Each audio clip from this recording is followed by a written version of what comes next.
siku ya 8 ya mwezi wa 3 2022. Karibu sana mtazamaji wa Mwananchi Digital in Morning Mwananchi live kutokea Serena, Dar es Salaam. Tupo hapa kwa ajili ya breakfast ya Women in Energy. Wenyewe wanakuambia equality today for sustainable tomorrow. Na asante. Siko mwenyewe kama kawaida yangu, niko na in charge Manyota. One and only. Sio wenyewe. Hapa sikunanilia. Okay. Sawa. In charge vipi? Bwana fresh. Uko vizuri? Mimi niko vizuri. Bwana leo ni siku ya wanawake duniani ndugu yangu. Si ndo tarehe 8? Ndo tarehe 8. Nani unamdedicatea hii siku? Kwa upande gani? Maana nikisema nina wanawake wengi sijui kama nitakuwa naleta maana nzuri. Yaani yule ambaye unamuona ni muhimu sana kwako. Au tuseme wale ambao unaona wewe ni muhimu. Kuna mke. Ndio.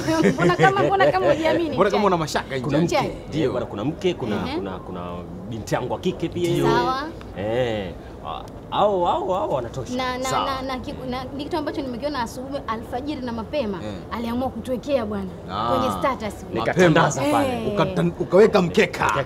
Lakini mkeka ulikuwa umefichwa. Angalia bwana usije kama wakili bwana yule ambaye hapana. Akatoka. Afu yule wakili nini shida? Tutazungumza vizuri baadaye. Safinia? Ndio. Uko vizuri? Niko vizuri kabisa. Leo siku yenu bwana. Naona umependezea na utenge.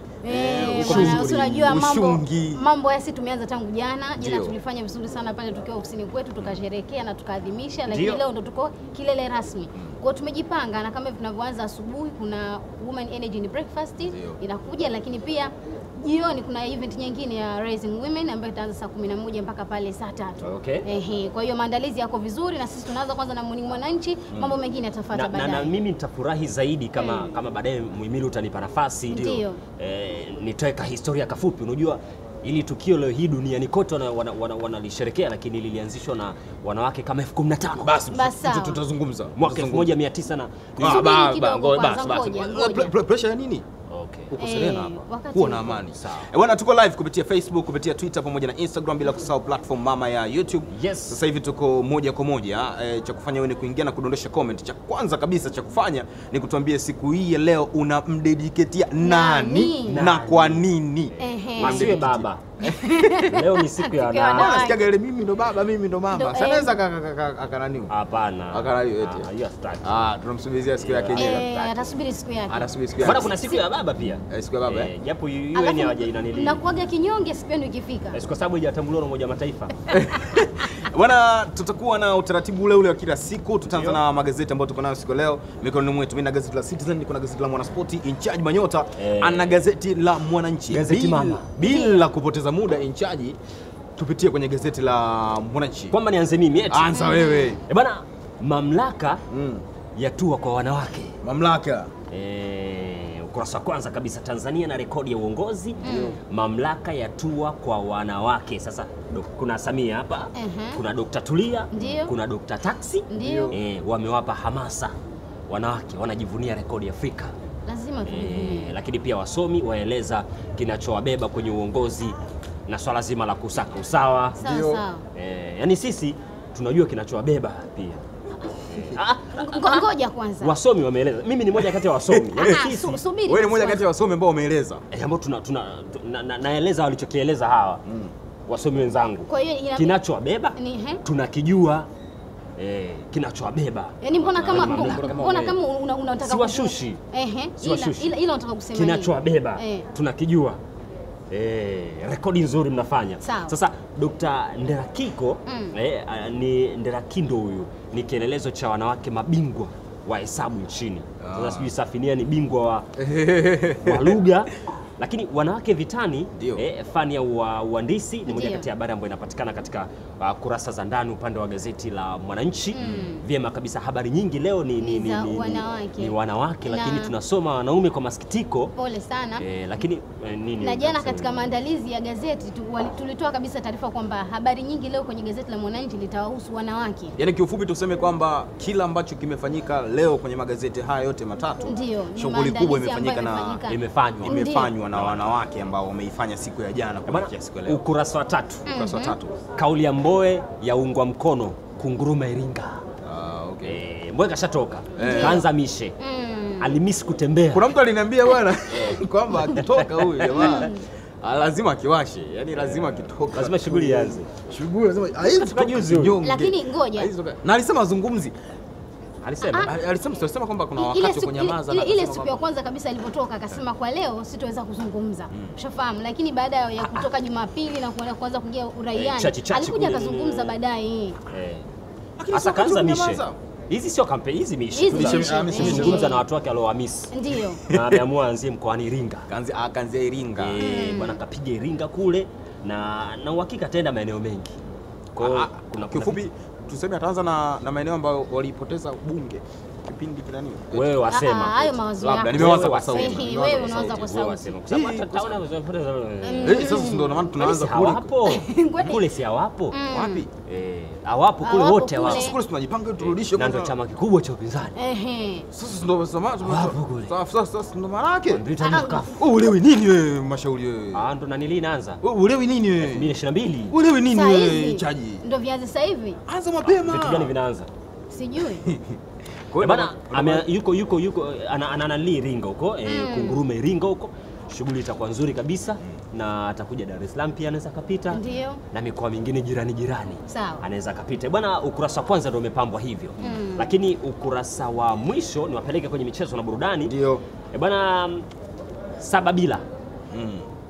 Yampa tumaini jipya Shime. 7 bila.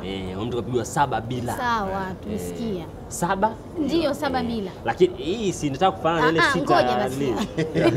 Nataka kufanana na 6. Lakini nanili wale. Nini? Kama 6 timu ya timu ya jiji. Ndio. Nabi alia na majeruhi Yanga. Na one mistake on goal. Hizi fursa kwetu ndio jambo jema. Kwa hiyo nyinyi Nabi ana majeruhi. Umeona kama mmeshapata fursa? Nabi ana majeruhi na ni habari njema. Habari njema vipi tena? Kwa wapinzani. Kwa wenzao ni habari njema hii. Ichaji Manyota, nikushukuru kwa hicho ambacho unakifanya. Ukinirudisha baadaye itakuwa vizuri. Nitakurudisha baadaye kidogo. Lakini nikukumbusha kwamba magazeti haya yote yanapatikana kwa mawakala wetu wote waliopo Tanzania nzima. Lakini pia kupitia application ya e-gazeti pia unaweza kupata magazeti. Lakini pia nadhani nishasema kila kitu Ndio tayari. Kila kitu vizuri. Lakini pia nikukumbushe kwamba tuko Serena Hotel, sehemu ambapo inafanyika Rising Women in Energy Breakfast, Equality Today for Sustainable Tomorrow. Siku ya leo hapa na tukio linaenda kuanza hivi karibuni na sisi tuko hapa, tumefika kwa ajili ya kusapoti hiki ambacho kinaendelea. Sisi cha wanawake. Kwa nini umeweka cha wanawake? Yaani siku yao ni jambo lao. Okay, sawa. Na support. Sasa sisi ni kama chumvi. Mimi nitarudi kwenye Citizen, lakini kabla sijafika kwenye Citizen tutaanza kwanza tutaanza na mwana support. Naomba nishikilia kwa muda mrefu na una hasira kindakindaki. Yaani nina hasira ya kuhakikisha najua hapa leo itakuwa ni vita nikianza kusoma mwana sport. Wacha nianze kusoma. Wacha nianze kusoma bwana. Nimeshika gazeti la Mwana Sport leo. Kurasa za mwanzoni kabisa habari kubwa inasema kwani mmenuna. Wamenuna kina nani tena? Ya kinyonge eti. Akina nani wamenuna? Kwani mmenuna. Changamka soma. Msimbazi yazidi nini tena? Mchangamke. Changamka soma habari. Mmenuna. Msimbazi yazidi kutakata, kocha atuma salamu bekani. Watu wanacheka vicheko vingi kwa sababu jana waliambulia bao 2 bwana. Ndio.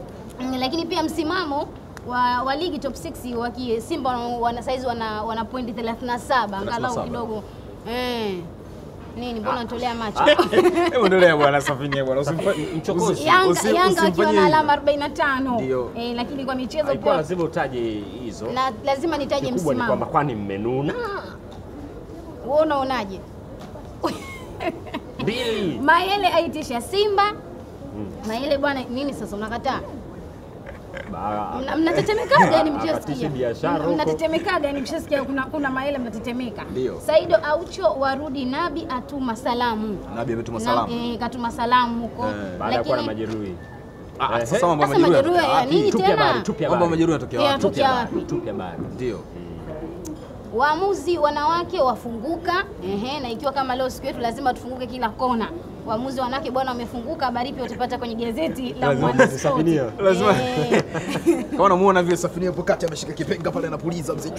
Anabishana na kina John Boko. Nategemea natokea nini? Mdogo wangu tulia wewe mdogo wangu.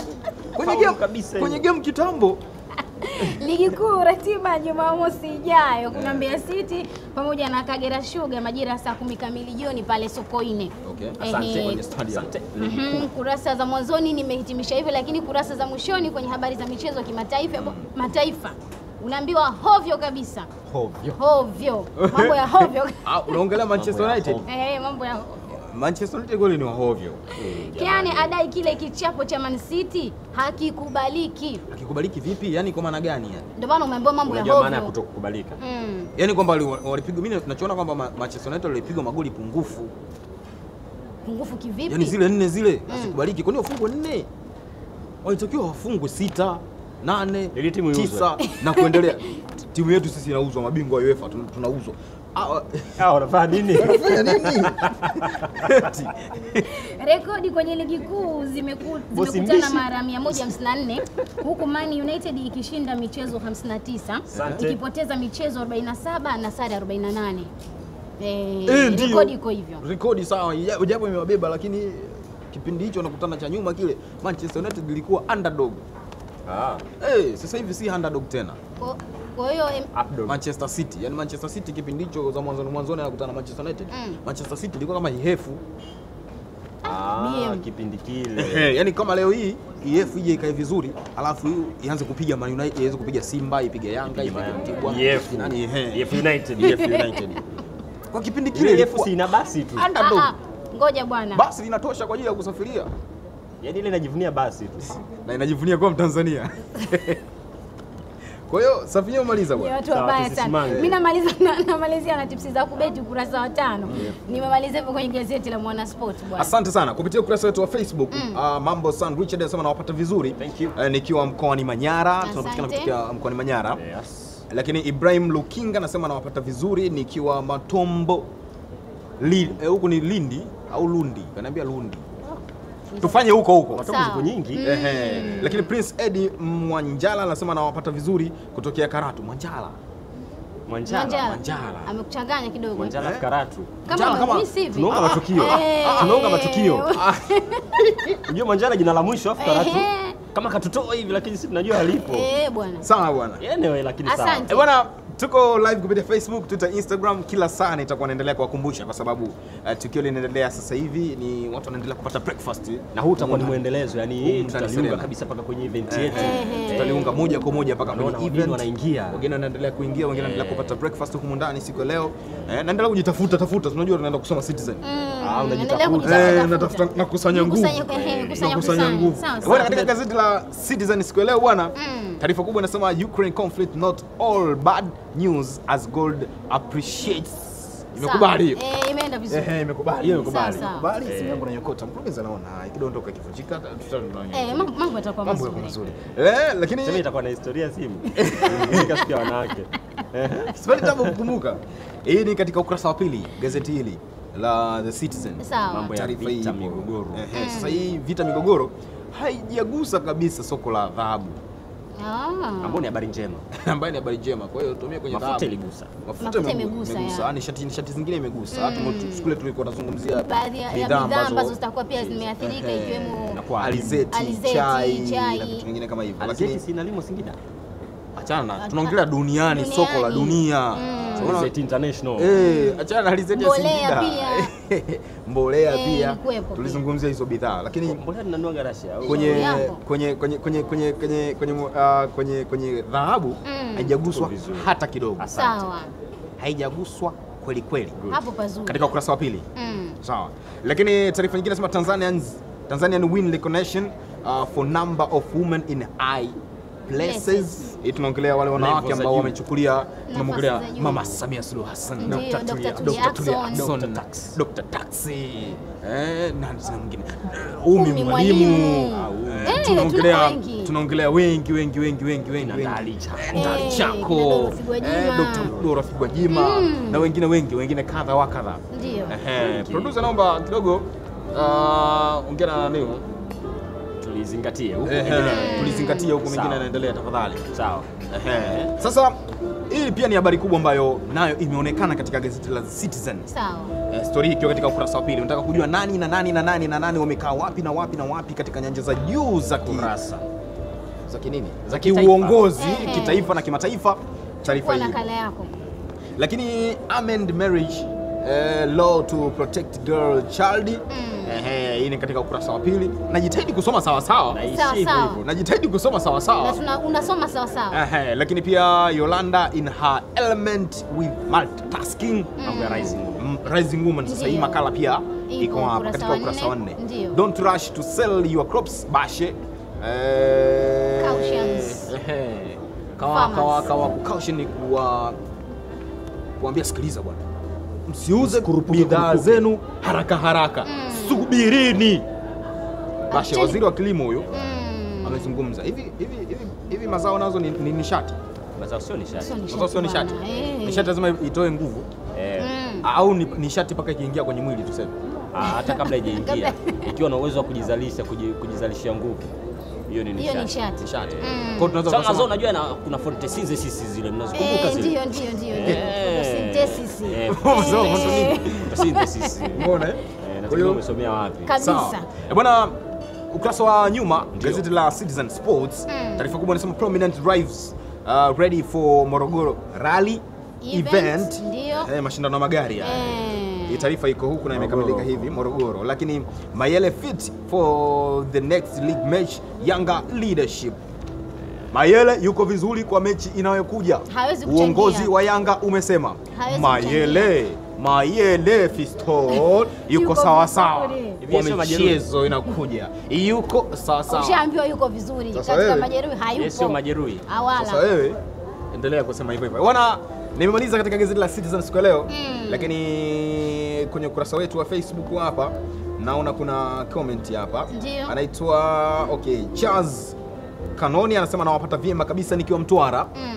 Lakini Davis Mremi anasema kakubali. Hiyo kuhusiana itakuwa na ziara ya Mboya.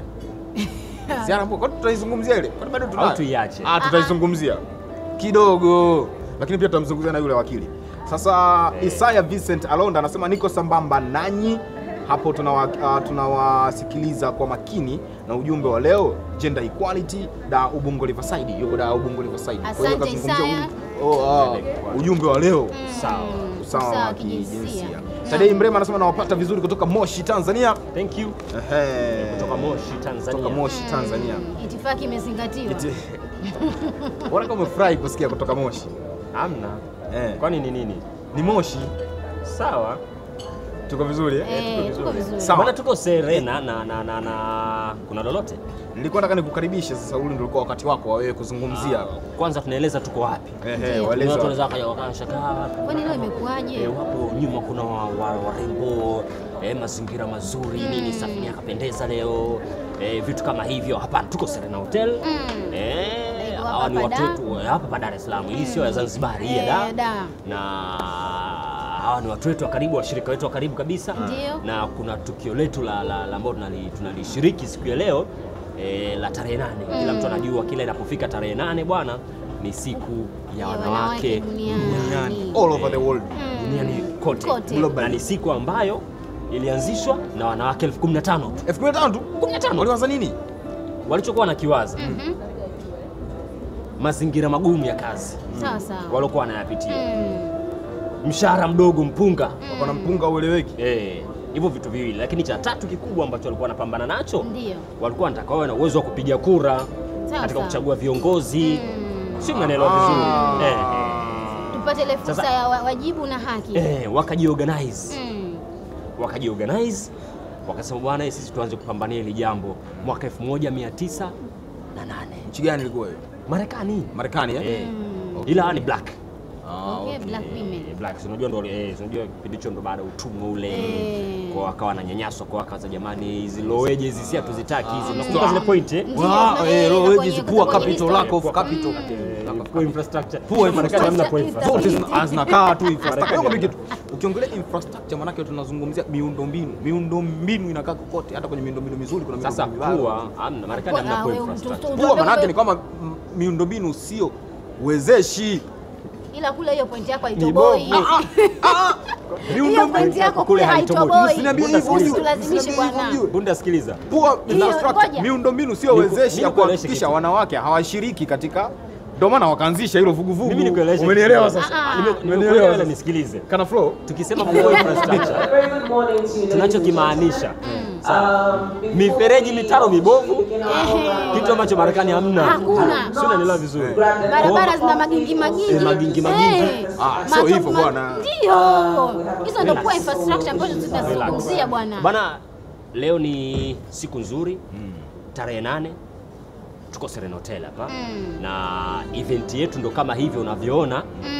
Wageni wanaendelea kuingia, safi kabisa, na muda wa breakfast. Muda wa breakfast sasa hivi. Moderators wetu tunatamani tungezungumza nao kidogo hapa. Hatuwezi kufanya jambo mapojo, tukizungumza na moderator wetu kidogo. Atakuwepo Ana pale mbele pamoja na Karondos ndo wataongoza ile jahazi kuhakikisha kitu gani kinazungumzwa, lakini big deal kwa siku ya leo ni Women in Energy breakfast. Sasa wana incharge manyota. Kwa baadaye kutakuwa na the citizen rising women. Asante. Bwana incharge manyota bwana, mimi bwana leo nikasema siongelei chochote kuhusiana na kokote, lakini kuna story ya kushitusha niliyokutana nayo katika website yetu ya Mwananchi. Mimi binafsi imenishtua. Wakili ajitoa kumtetea mshtakiwa kesi ya Sabaya. Yaani wakili kaangalia kaona huyu atoboi. Mimi najengo bwana. Mimi najengo. Naona aibu bwana, msifanye hivyo bwana, mimi naona aibu. Ngoja kwanza. Wakili ameamua kujitoa. Kajitoa kumtetea mshtakiwa kesi ya Sabaya. Sasa mimi nataka kumfahamu mshtakiwa huyo, je, ni mwenyewe ama sasa sikilizeni sasa.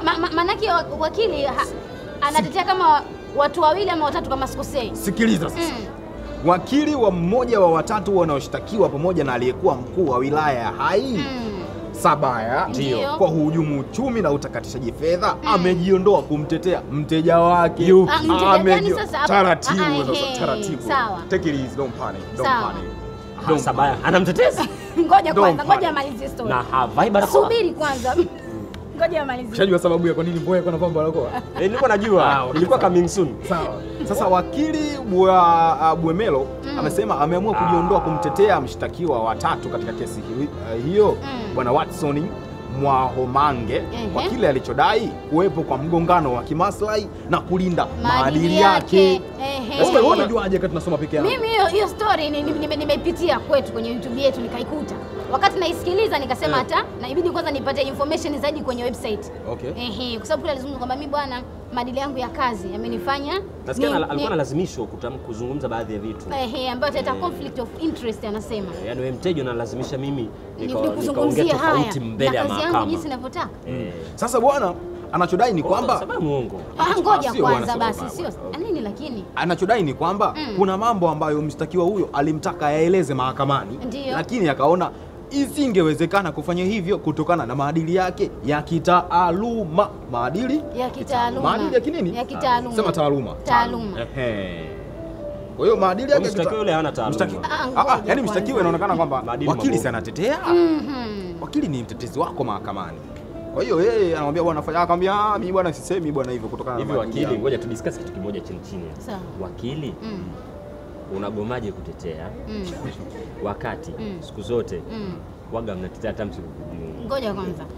Si ndio? Sasa wakili anasemaje? Mimi kwa kiapo changu cha ofisa wa mahakama sikuwa tayari kukieleza hicho ambacho naona kitaenda kinyume na maadili yangu kwa wakili au ofisa wa mahakama. Amesema kitaenda kinyume. Kwa hiyo baada ya kuona mteja kwa hatoboi, kaona bora tujie mapema. Utakusema kwamba kaona mteja atoboi ili asionekane kafeli kesi. Ngoja nijiengue mapema hapana. Au kesi ni ya kweli. Nataka kando. Sasa kesi ya kweli eti.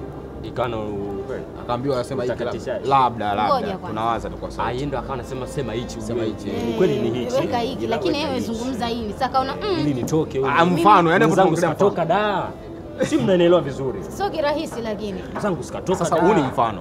Huu ni mfano kwa kile ambacho nimekizungumza. Bwana tunaelekea tamati tunaelekea tamati. Event yetu inakaribia kuanza. Kwa hiyo bwana tunaendelea kuwashukuru sana wote ambao wamejiunga na wanatufuatilia kwenye mitandao yetu yote ya kijamii. Sisi leo tumekuwa wastaarabu kidogo kutokana na mazingira. Sisi tunabadilika, ni wanadamu ambao tuna akili zetu timamu. Sasa tunabadilika kutokana na mazingira. Unaongea hivyo kama kuna watu walikuwa na mashaka na nini? Kuna watu walizani tutakitibu ndani tutarukaruka. Tumejitahidi, tumejizuia sana. Na hapa tunajiandaa na sisi tukapate breakfast kwa sababu wenzetu wanapata breakfast sasa hivi. Na breakfast za kizungu, basi tushazoea breakfast ndio ya moto moto, labda chai nini. Watu wanagonga vijuisi. Kwa hiyo cha baridi na kuaje. So mambo yako. Lakini nitajitahidi. Sawa. Nitajitahidi. Tunaendelea kuwashukuru, lakini this is Women in Energy Breakfast, equality today for a sustainable tomorrow. Rising Woman the Citizen tumekuwa nayo kwa takriban zaidi ya mwezi na nusu. Mwezi na hivi tumekimbizana nayo na interview kadha wa kadha utakuwa unazipata kwenye YouTube channel yetu. Na zinaendelea. Lakini pia hata kwenye magazeti yetu pendwa, hakikisha unajipatia gazeti la Mwananchi, gazeti The Citizen, pamoja na gazeti kubwa la michezo pamoja na burudani nchini Tanzania, gazeti Mwanaspoti. Leo mahusiano hatuna kwa sababu tuna wanawake humu ndani. Twende kwenye lugha. Asante. Bwana, tunamaliza na lugha Tunamaliza na lugha. Malisemaje bwana Mbulu? Maliza. Unajua bwana, kuna wale watu ambao wanapenda kutumia wakati wote tunaweza tukamtuma msaidizi wetu Detrisha akafanya mambo yetu. Tunaweza tukamsaidia Detrisha msaidizi wetu kuhusu manyama manini. Mambo hayo. Hakikisha huko tunapiga lugha hapa. Date habari zikufikie. Sawa. Kuna wale watu ambao wanapenda kutumia vitu vya wenzao lakini vya kwao wanakuwa gumu sana kutoa. Una ofisini wala una ofisini kila sehemu watu hapo. Una salio. Yani anapenda kutumia vitu vya mwenzie. Dakika za kupiga. Lakini vya kwake. Kuna dakika za kupigiwa. Wapo wengi hao. Wako wengi. Sasa bwana, huyu mtu anaitwa kisangati. Kisangati ni mtu anayependa kutumia vitu vya wengine vya kwake hatoi. Okay. Kisangati ji. Bwana, visangati wenzangu, wenzetu visangati wengi na wakutosha. Ni thubutu kusema kwamba kwa niaba ya visangati, kwa niaba ya kisangati mpiga picha. Tumia cha kwako cha kwetu cha kwetu cha kwako. Bigi mpiga picha Sunday pia naye ni msangati. Na wengine wengi. Bwana, tunamaliza. Bwana, mimi naitwa Mbunda. Niko na in-charge Manyota. Tusubiri na nini tutaipiga off-air. Tutaipiga huko. Tutaonekana. Kuna kamera zingine ziko kati hapa. Watatuona tu. Tutaonekana. Bwana, tunamaliza siku leo. Wasije wakasema kwamba tunaenda kunywa nje. Tumalize. Tumalize basi. Maliza kama tulivyoanza. Tulivyokubaliana. Bwana, hii ni Morning Mwananchi. Tunamaliza kama ifuatavyo. Sasa hivi kinachoendelea ni Rising Woman in Energy Breakfast. Ni tukio ambalo litaendelea moja kwa moja baada ya hiki ambacho tunakifanya. Kwa hiyo usitoke hapo kwenye kifaa chako unachokitumia kutuangalizia, simu, laptop, TV, iPad, tablet na mengine kadha wa kadha. Niko na Innocent Mashauri. Lakini in-charge Manyota. Lakini pia niko na Safia Suleiman. Mimi Tombunda. Tumemaliza. Hello. I want to energy wanasalimiana. Salam that I'm not aware of. No? Okay, so happy International Women's Day to every phenomenal woman in the room. Clap for yourselves. Thank you. The theme for this year, the international theme is break bias. Sasa, allow me to confirm kwamba women in energy sector leo may break the bias. Ask me why. Just say why. Why? Because y'all are wearing high heels, you're looking very good. What were women in energy? Sometimes we go to a notion kwamba lazima uwe mgumu kama engineer. But you all are slaying. Can I just say that? Like, women in energy. How many women engineers do we have in the room? 1, 2, 3, 4, 5. Hey, Mama. Oh, I love this. Good morning, Mama. Come on. Engineer in? Electrical. Wacha.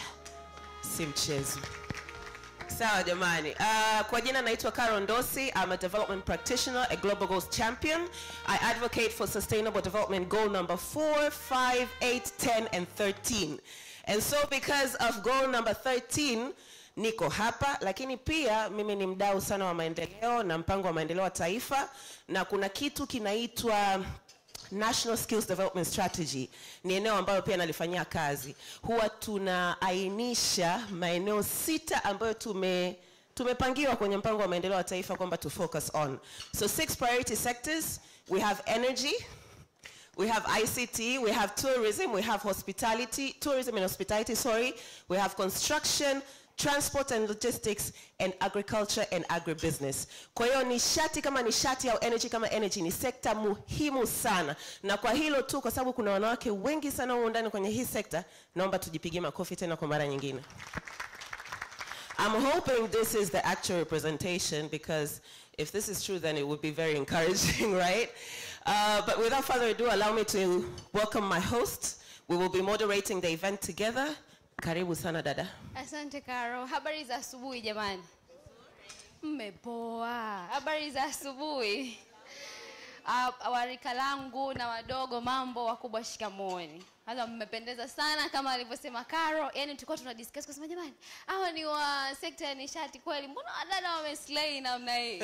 Hongereni sana. They're wearing higher heels than us. Yeah? Did you notice? I know, I have. Hongereni sana kwa kunoga na mmeinogesha siku ya wanawake duniani. Hongereni sana. So, wote tunafahamu why tumekutana hapa asubuhi ya leo kwa ajili ya kusherehekea kwanza siku ya wanawake duniani ambayo normally tunakutana na kusherehekea kila tarehe 8 ya mwezi wa 3 every year. So, happy Women's Day. Na hii event yetu ya leo tumekutana hapa kwa ajili ya kuunganisha wanawake ya nishati lakini pia na wanaume. Ila nimefurahi Karo, umenotice kwamba huko Ndiyo, lakini pia nimenotice kwamba kuna sekta nyingine ambayo inawezekana kabisa hatujai acknowledge. It's not just the energy sector. Have you noticed? I'm seeing a lot of bankers in the room. Yes? We have bankers? Afu bankers, you see how corporate they are, even the way they're clapping, eh? Come on, bankers in the room. Where are you guys? Don't I see Standard Chartered kule? Okay.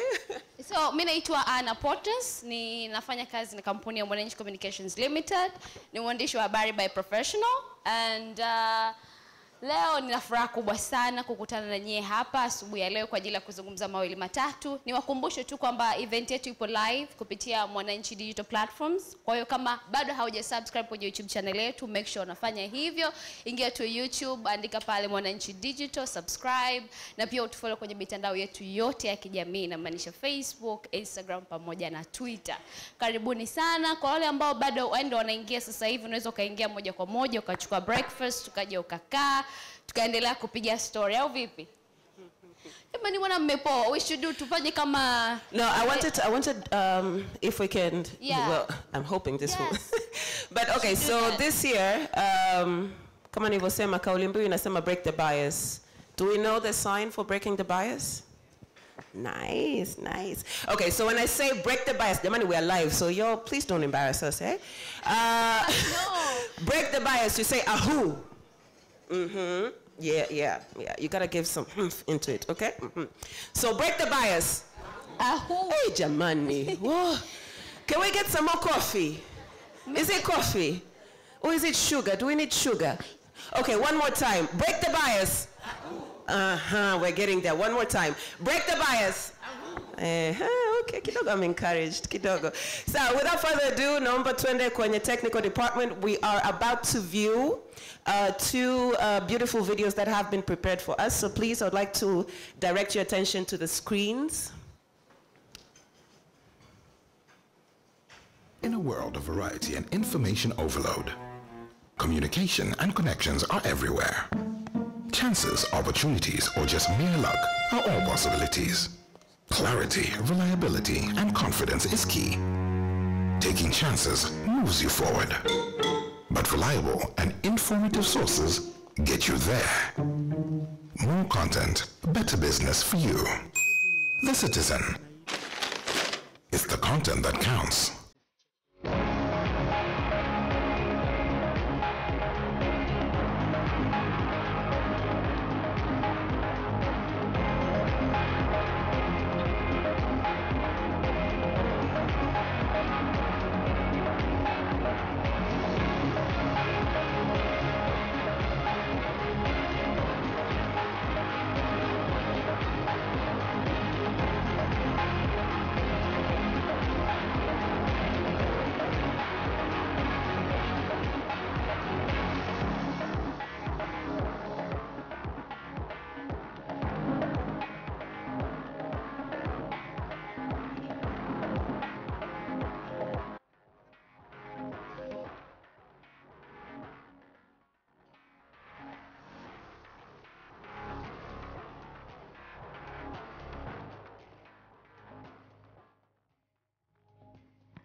Thank you very much. I have been informed that there's a second video for the citizen. Is that also ready for us?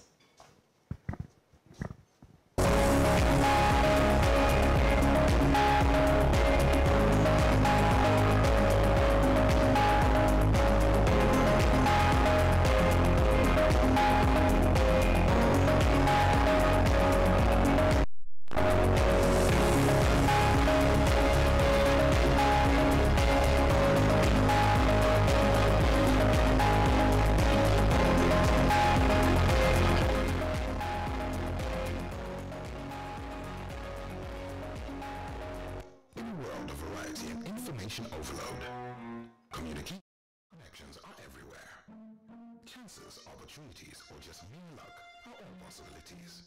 Clarity, reliability, and confidence is key. Taking chances moves you forward. But reliable and informative sources get you there. More content, better business for you. The Citizen. It's the content that counts. In a world of variety. It is definitely the content that counts. A massive shout out and appreciation to the Citizen and Mwananchi newspapers for all the brilliant work that you guys have been doing. Without further ado, I'd not like to welcome, we were supposed to be graced by the Mwananchi Communications Limited Board Chairman, Mr. Leonard Mususa, but unfortunately he could not make it this morning. And instead we're going to have the Managing Director, Mr. Bakari Machumu, address us. Mr. Bakari, please, karibu sana, take the podium, please.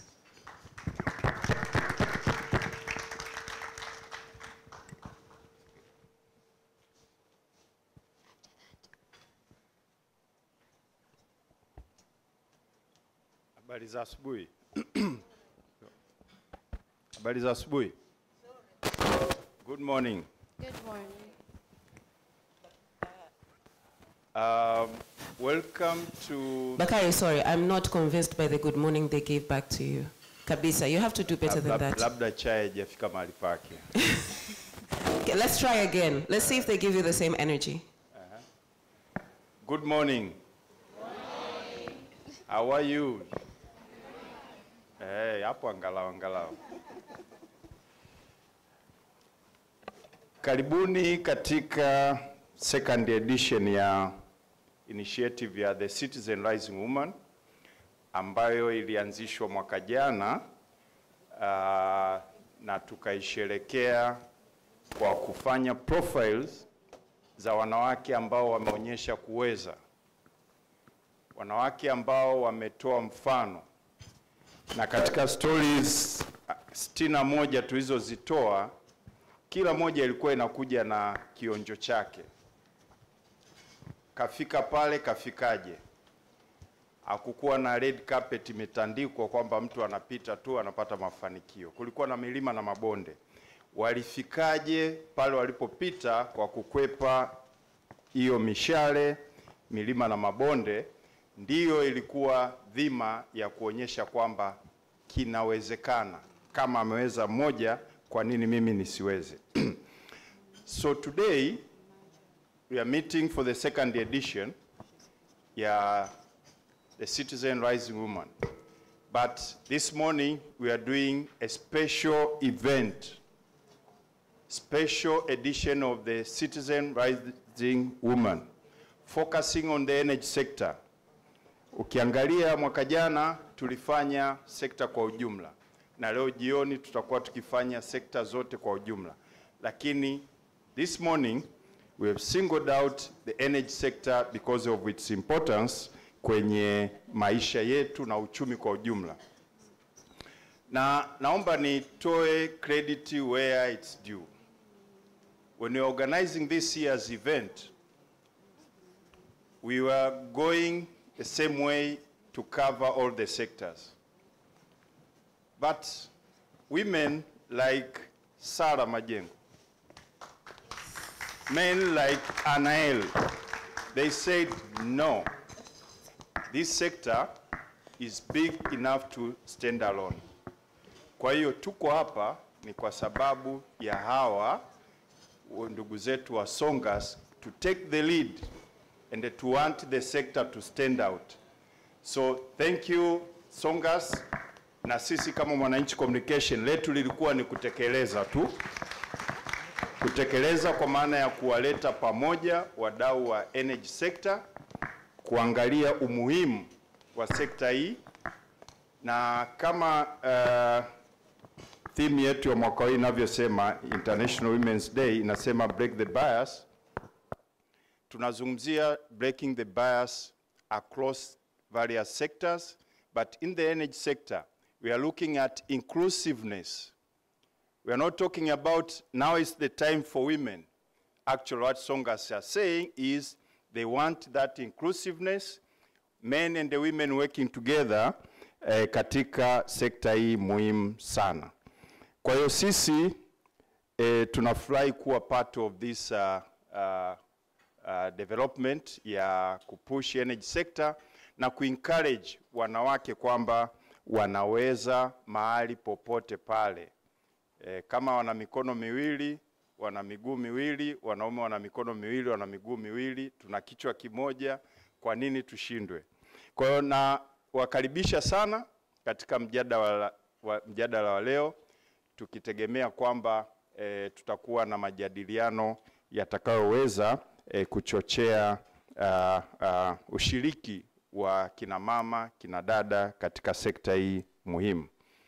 Na niseme kwamba nawashukuru pia wadhamini wetu ambao wamewezesha kuwepo hapa na kuweza kuyafanya haya matangazo live na sisi tulioko ukumbini kuweza kushiriki. Baada ya kusema hayo, nakaribisha sasa, narudisha kwako moderators muweze kuendelea na programu inayofuata. Karibuni sana. Asante sana kaka Bakari. Leo mtashtukia kwamba nitakuwa ninawaita watu kaka, mama, kwa sababu unfortunately nawafahamu wengi wao on a professional and personal level. Thank you very much for that. Unfortunately, again, we were to be graced by a guest of honor, but they could not make it. And instead, my beloved mama, who I also call, she's one of my cool aunts. Yeah, you all have a cool aunt in the family? Yes, so she's one of my cool aunts. Mama Majar, Mwanaidi Sinari Majar, amekubali kuongea na sisi, kututolea keynote kutokana na umuhimu wake pamoja na kazi zake ambazo amezifanya kupitia sekta hii na sekta mbalimbali. Karibu sana, my cool aunt.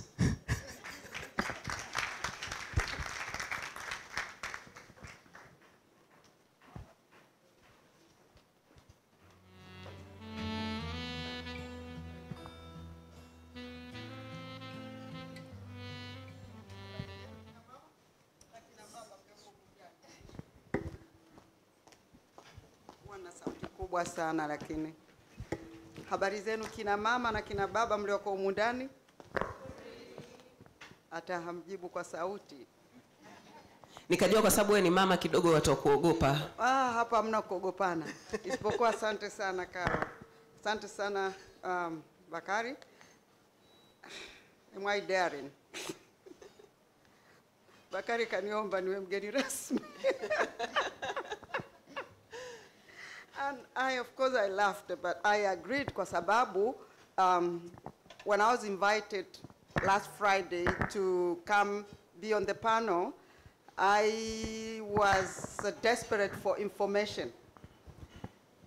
The data that you need to be able to say something to fellow women and the men who come to support us. Sasa nikawa natafuta, and this led me to Dr. Kida.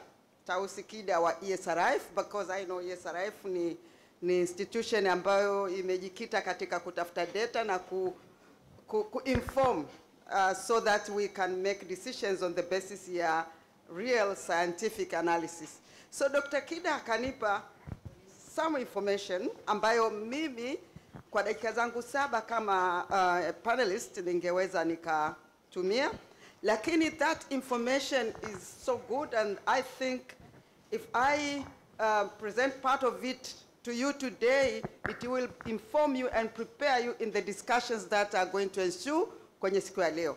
Kwa hiyo mimi nataka tu niseme that is why I dared to accept the offer. It's not that I'm the best in the sector, for sure I am not. Mimi ni mtu wa kuingia tu, ni wakili kwenye sector. That's all I do. Lakini also as a woman, I made myself a promise. Any women event, unless inaumwa, au unless kuna really competing reason, I must accept the invitation and I must go. So that's why I am here. And I'm here to do what? Break the bias? Yes. They were supposed to say ahoo. I don't know what happened. Break the bias? Maybe they're not yet ready to break the bias. Maybe. From our culture. So, why energy? Energy plays a very crucial and critical role in the socio-economic development of women and men. Be it in the productive sector, of the economy, consumption, or provision of quality service, social services. Yani kila kitu ni umeme, kila kitu ni power. If you don't have it, you don't have it. And why? Because without it, ndio poverty inazidi kupermeate down. And the researchers kina wanaita lack of energy kama the face of women. Kwa sababu kwenye poverty, it's women more, but we see women struggling more for want of energy more than men. Hours on end traveling kwa mguu looking for firewood. Hours on end cooking on firewood au mkaa. And hours on end walking bila kuwa na energy na kusaidia kutembea. Kuchwanga. When we were in secondary school, my friend was laughing at her mother who said, wewe mwanamke usije kutwanga utakuwa mgeni wa nani? So the energy ya kugrind has to come from a woman. So all these things, Vina, explain the necessity of energy.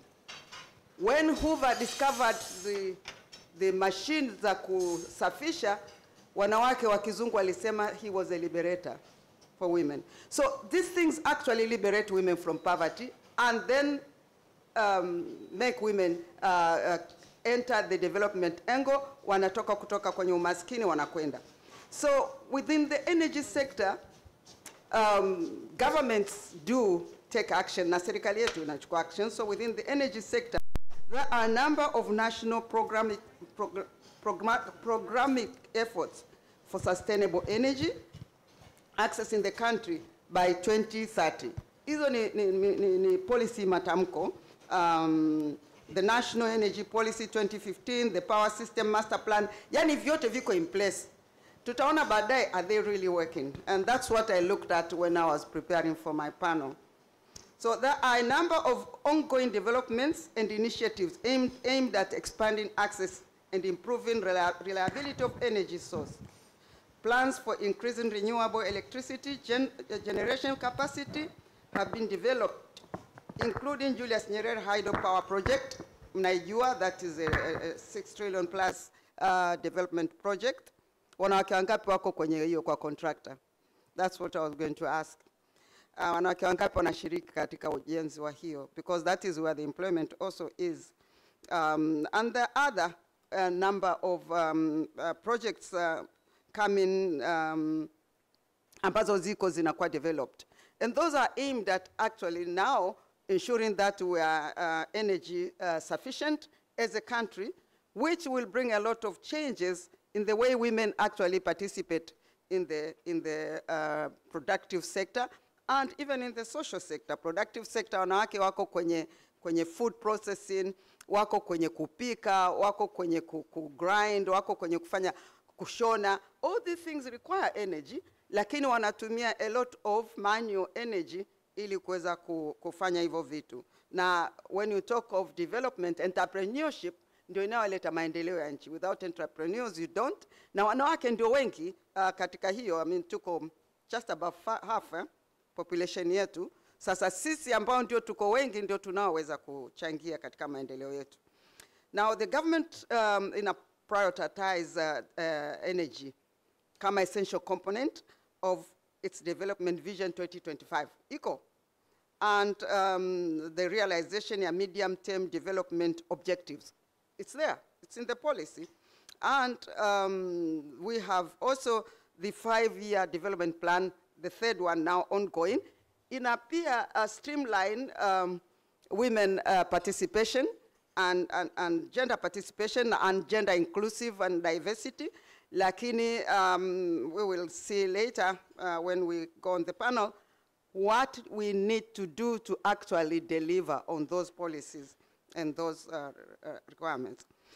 These things are very essential given the ongoing developmental initiatives in the sector and considering the government's commitment to prioritization and integration of gender in the development. Tunasema maneno makubwa kabisa. Tunaweka priority, tuna integrity, tuna harness power ya wanawake. So what we need to do is now to look at what is actually happening. Energy and empowerment, is it really there? Women in particular took or disproportionately affected by energy poverty. That is the reality. And we suffer more than the men. It's defined by people in the research sector as obscene absence of sufficient choices in assessing adequate, affordable, and reliable, high quality, safe, and environmentally burning energy services. Sasa, when you talk of environmental action, wakati wewe majority ya watu wako wanatumia kuni, tuna deplete misitu, you cannot talk of energy efficiency. But yote hiyo, the woman is the one who bears the brunt. While affecting the poor in general, energy poverty has a female face. I love that word. Kwa sababu ni kweli ukipita mtaani utaona mama ntilia anapika ni kuni. Sasa fikiria kwanza huku mjini kuni azipataje. You should see how they go out of their way to look for kuni. For cooking and other domestic chores. These tasks expose women to negative health impacts and increases their domestic and productive burdens. When I was chair of Ngorongoro Conservation Center, the women came to me and said, sisi tunaomba namna ya kupata usalama wa afya yetu kwa better way of cooking. And I was dumbfounded. Kwamba, these women thought I could do something. I felt so embarrassed. Kwamba, even as NCCA, we couldn't really address that issue. Lakini as a woman, I know those are things that we include in the reporting kwa serikali ku have a look at. Kwamba watu wanajua kwamba haya mazingira ya mapishi yao are not healthy and they want better funds. So when we look at modern energy services, which include energy carriers such as electricity, LPG, and petroleum, these are important stimulating sustainable development and reducing poverty through providing energy for cooking, heating, and cooling, lighting, mechanical power, and mobility. Mechanical power, yani sisi ndo mashine, wanawake. Wewe umetoka kwa kuwa umekuwa engineer, labda wakili, au labda nurse, au mwalimu, but we are the mechanical power of this nation, really. And our food production ya nchi hii, ni kwamba leading, yani sisi ndio tunalisha taifa hili. Kwa mechanically tunalima, mechanically tunapika, mechanically tunatafuta kuni. We are the power, seriously. We really don't sit down to look at these things, but that is what we do. And we say, when we can achieve electrification for everyone, we can elevate women's time in poverty by either speeding up or eliminating the need for routine tasks. Una eliminate ile kwenda kubeba maji, una eliminate kwenda kutafuta kuni, una eliminate kwenda kutake so long cooking kwa mkana kuni. And these tasks which require so much time, actually wanaziita drudgery. Yani that's the real name. Women go through these drudgery processes to deliver food on the table for everyone. And when now it comes sitting on the table to decide, people who don't understand exactly what happens. If you do, sitaki kuaccuse watu kwa ujumla, maana wako walokole wengi wanaume hapa wanaelewa ila who don't understand, wao ndo wanakwenda kukaa kufanya the policy. And that is where now we need to be. And that is where the policy landscape ya nchi hii ina address, not only the policy landscape, ambazo sipendi kwenda kuzitaja zote, lakini zipo, serikali imezitaja, nyingine nimeshataja, ambazo zipo specifically targeting women diversity na inclusion na increase electricity na power. So, lakini pia kuna international instruments na treaties ambazo ukianza tangu ile Declaration of Human Rights, kuna so many ambazo zinakuwepo, including the SDGs alizokuwa anazungumzia Karop, including SEDAW ile wanasema International Organization for ile inasema elimination of all forms of discrimination against women. And when we talk of discrimination kwa wanawake, ni kwamba unapokwenda sasa kwenye masuala ya employment, unapokwenda sasa kwenye masuala ya haki yako ya kuwa kwenye ile value chains zote za energy, do I have anything that actually protects me? Takuja kuzungumza kwenye, ukiangalia kwenye sheria, sisi ambao tunaangalia sheria, kwenye natural resource ambayo ina include energy, kuna kitu kinaitwa local content. It has been there kwenye sheria zetu for a long time. Lakini to actually have an action plan na monitoring na compliance na nini was not happening. Come the recent reforms, we have a law ambayo ina compel, ina oblige compliance, ina require reporting, ina tools za monitoring na performance. Kwa hiyo, wewe kama unataka kuingia kwenye sekta, you cannot if you don't give a certain percentage to locals.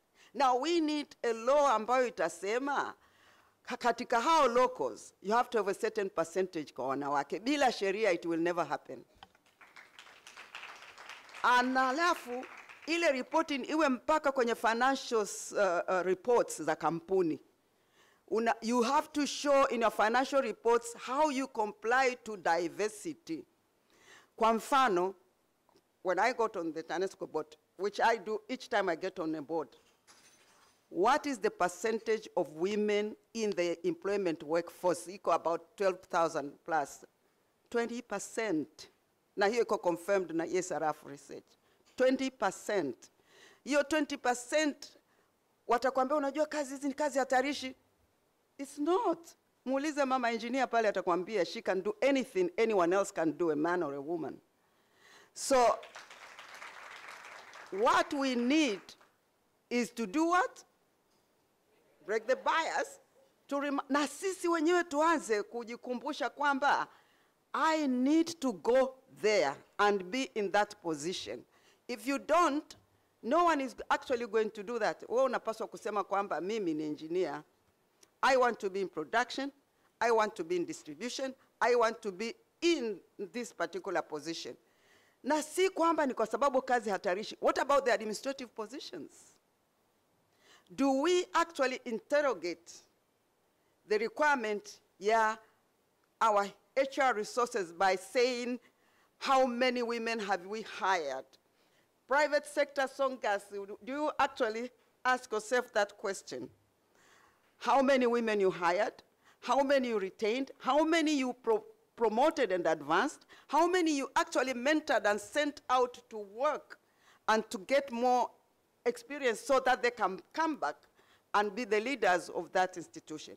Mengi amefanyika kwenye political level, and this they have considered very well, ESRF, ile kwamba when you look at the SADC convention on the political level, where they want 50% parliamentary participation, we have our constitution changed to have up to 30%, but the target is 50, na Rwanda wameshafika 50. Kuna nchi ambazo zimesha comply. And it doesn't matter whether an equality or nini, what we need are the numbers so that people can see, women are there.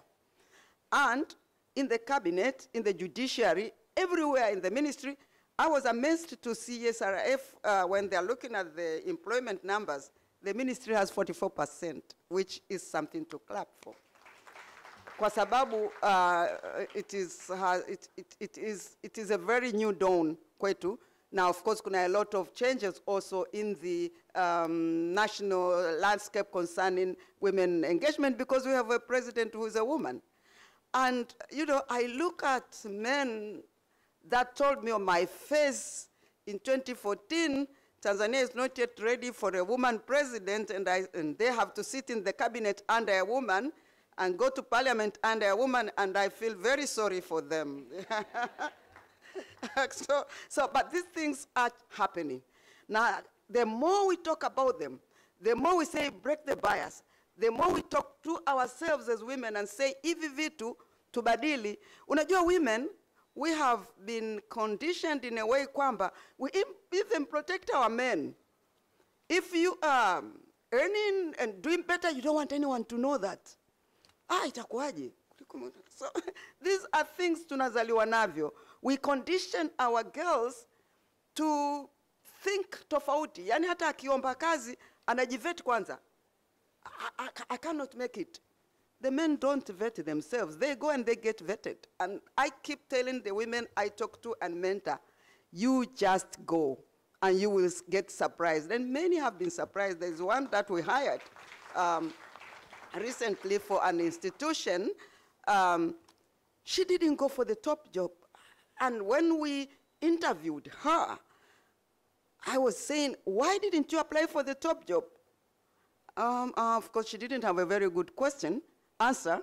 But then eventually the top people that we interviewed who applied for the top position, all of them were men, wouldn't actually qualify. And we called that woman, asked her to do a presentation for 30 minutes to us and answer questions, and she has the job. So we need to look into this. I mean, the government is doing its bit. We have to do our bit. We have to do our bit by saying we want to do things that will bring us on the table, on the decision level. When I talked of local content, I should have remembered also kwenye boards. Huko ndio kabisa, kuko kukavu. I was appointed chair of Vodacom, and I said, oh my God, I didn't know this is a men's club. And they were like, the owner felt bad. The next appointment, executive director, a woman came. So when you raise these things, it helps because they understand kwamba really si kawaida. And how can, ukiangalia hata picha za dunia, you'd think this is a world which has no women leadership. Kumbe dunia ina watu wawili, wanaume na wanawake, nimekuumbeni wawili, mume na mke. Sasa sisi bado, we still think only they are men. Now, kuna other issues ambazo they will make it possible for women diversity kwenye this sector is of course the price of power, and we assume we should be able to bring that down, which is very high. Ukiangalia, it is cheaper of course kutumia kerosene, lakini na yenyewe ina consequences zake. Lakini ukiangalia disparity between, difference between gas na firewood or electricity, the difference ni ndogo sana, lakini bado watu wanashikilia kuni. Ila sasa kama ya gesi iko a little bit too high, tunabidi tuziangalie, tuweze kupunguza. And then kuna issues ambazo zinahusiana na alignment tu ya malengo ya taifa. Kwamba kuna so many initiatives ambazo that are taking place about policy, about international instruments, about action plan ya kitaifa, and which one we think will bear fruits. And what I was saying, the only way we can make sure that there are fruits, and the fruits that we can talk about kwa kweli will be those that are going to be delivered by a legal regime ambayo ina compel diversity. Just like the South Africans did with the BE. Kwamba kunakuwa na inclusive, tutakupeni muda wa compliance kwa hiari. After that we will compel you kwamba lazima uwe na weusi kwenye kampuni yako. It's not going to be there. Na pia kuna reward mechanism kwamba if you actually are inclusive, we will reward you kwenye public tenders, we will give you preferential treatment. Vitu kama hivyo. So what I don't want to take too much time because really it's not it was not my day, but I want to say there will be inclusion, there will be diversity, but we've got to really do a lot of things, not only create policies, but talk about those, advocate about those policies, and then not only create laws, but advocate and talk about. So these discussions, we must thank the initiators, Mwananchi Corporation and Songas, the sponsors and other sponsors, and the women who worked so hard to make sure that this happens.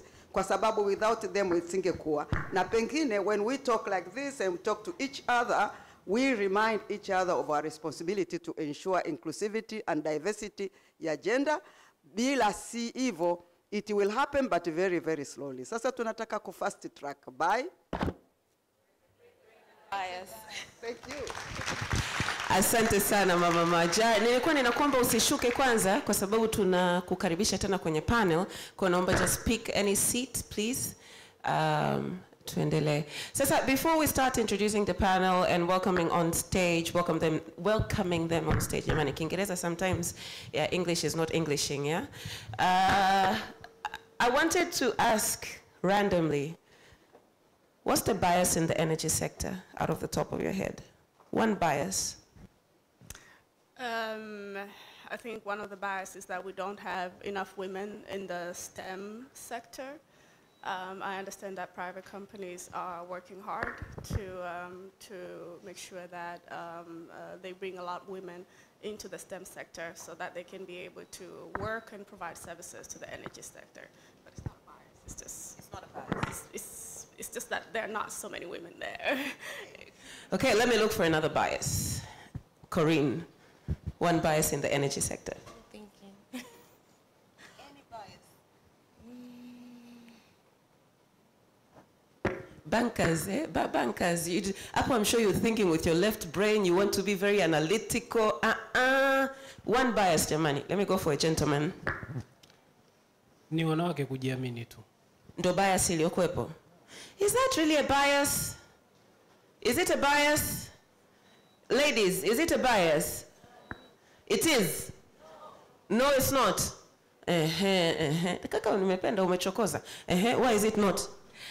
It's just a perception. It's not that women do not have that confidence to bring its own matters on the table. So I see the bias lies in the inclusivity of having women in the energy sector.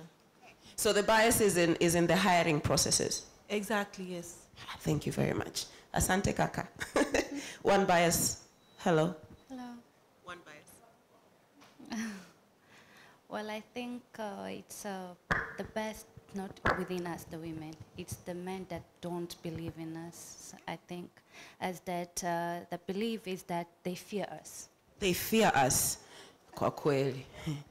Be fearful of Eve. Sindo walivyoambiwa. Anyways, thank you very much for that. I was actually looking also for something technical. What would be the technical bias in the energy sector? But it's okay. We'll gather it around. Ana karibu, uwakaribishe the panelists, please. Okay, nashukuru sana Kando. Kwanza nimpongeze mama yetu, ameongea vizuri sana. Nimependa, yani ameongea vitu vizuri sana vinavyohusu wanawake, lakini kitu ambacho nimekipenda ameinsist pia wanawake sisi nafasi zipo, ila sisi pia tuna ule uoga wa kuchukua zile nafasi. Unakuta kwenye interview unaenda unaogopa, unasema maybe I cannot do this, but we can do this. We can do this. Actually naomba niwakaribishe wageni wengine ambao panelists watakazungumza. Namleta kwenu Anael Samuel, Managing Director Songas Limited. Naomba tumpigie makofi ya nguvu. We can do better than that, Demani. They are proud sponsors for this morning's event. Thank you very much. Much better. Yes. Ataenda kuzungumzia kuhusiana na systems and organizational change, management approach to achieving gender equality. Mwingine namleta kwenu anaitwa Aida Kiangi. Karibu on the stage. Huyu atazungumzia implementing gender equality initiatives for a stronger, more resilient energy sector. I like that. Yeah, she's got a cheerleading group. This is nice. Okay. Okay, the last one, Doris George Kiwelu. Huyu atazungumzia, a round of applause for her, please. Huyu atazungumzia kuhusiana na insight on barriers and opportunities to gender equality and women's participation in energy sector. Karibuni sana, mmependeza. Lakini naomba niwakumbushe wale watu ambao wanatuangalia live kupitia Mwananchi Digital. Hii ni fursa utaenda kuzungumza mambo mbalimbali kuhusiana na sekta ya energy, lakini una fursa wewe hapo nyumbani kusikiliza vizuri kwa makini, na kama una swali lolote unaweza ukaweka pale chini ukauliza, na sisi tutakufikishia kwa wahusika, watakujibu. Lakini pia nyinyi mlioko hapa ndani mtapata nafasi baadaye ya kuuliza maswali na pia mtajibiwa hapa mbele. Kwako Karo. Asante sana Anna. World Bank Tanzania mwaka huu wamezindua ripoti ya Tanzania Economic Update. It has the theme of empowering women, and basically they're looking at access to opportunities and assets. So I was just thinking as I was welcoming the guest of honor, Mama Jai, alikuwa naongea kwamba women in the energy sector. Najua umegusia, lakini I'm going to bounce off this question across all of you, except for you, Mheshimiwa Mama yetu. What are the tangible economic opportunities for women in the energy sector? I know you're supposed to talk about systems, yeah, but we want an entry point. Where do we exactly begin? Doris, I'll start with you. What are the tangible economic opportunities for women in the energy sector? Oh, thank you. One of the big opportunities that I can say that is in energy sector for women, I can speak of business. Mostly when you speak of energy, people think of the practical works, engineering works, but in energy sector we can do business. Currently there is solar energy, there is solar energy products. So a woman in energy sector can do business in energy sector. Thank you.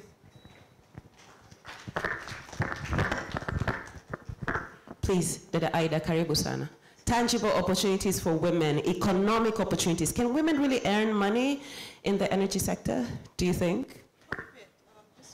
I think that's not working.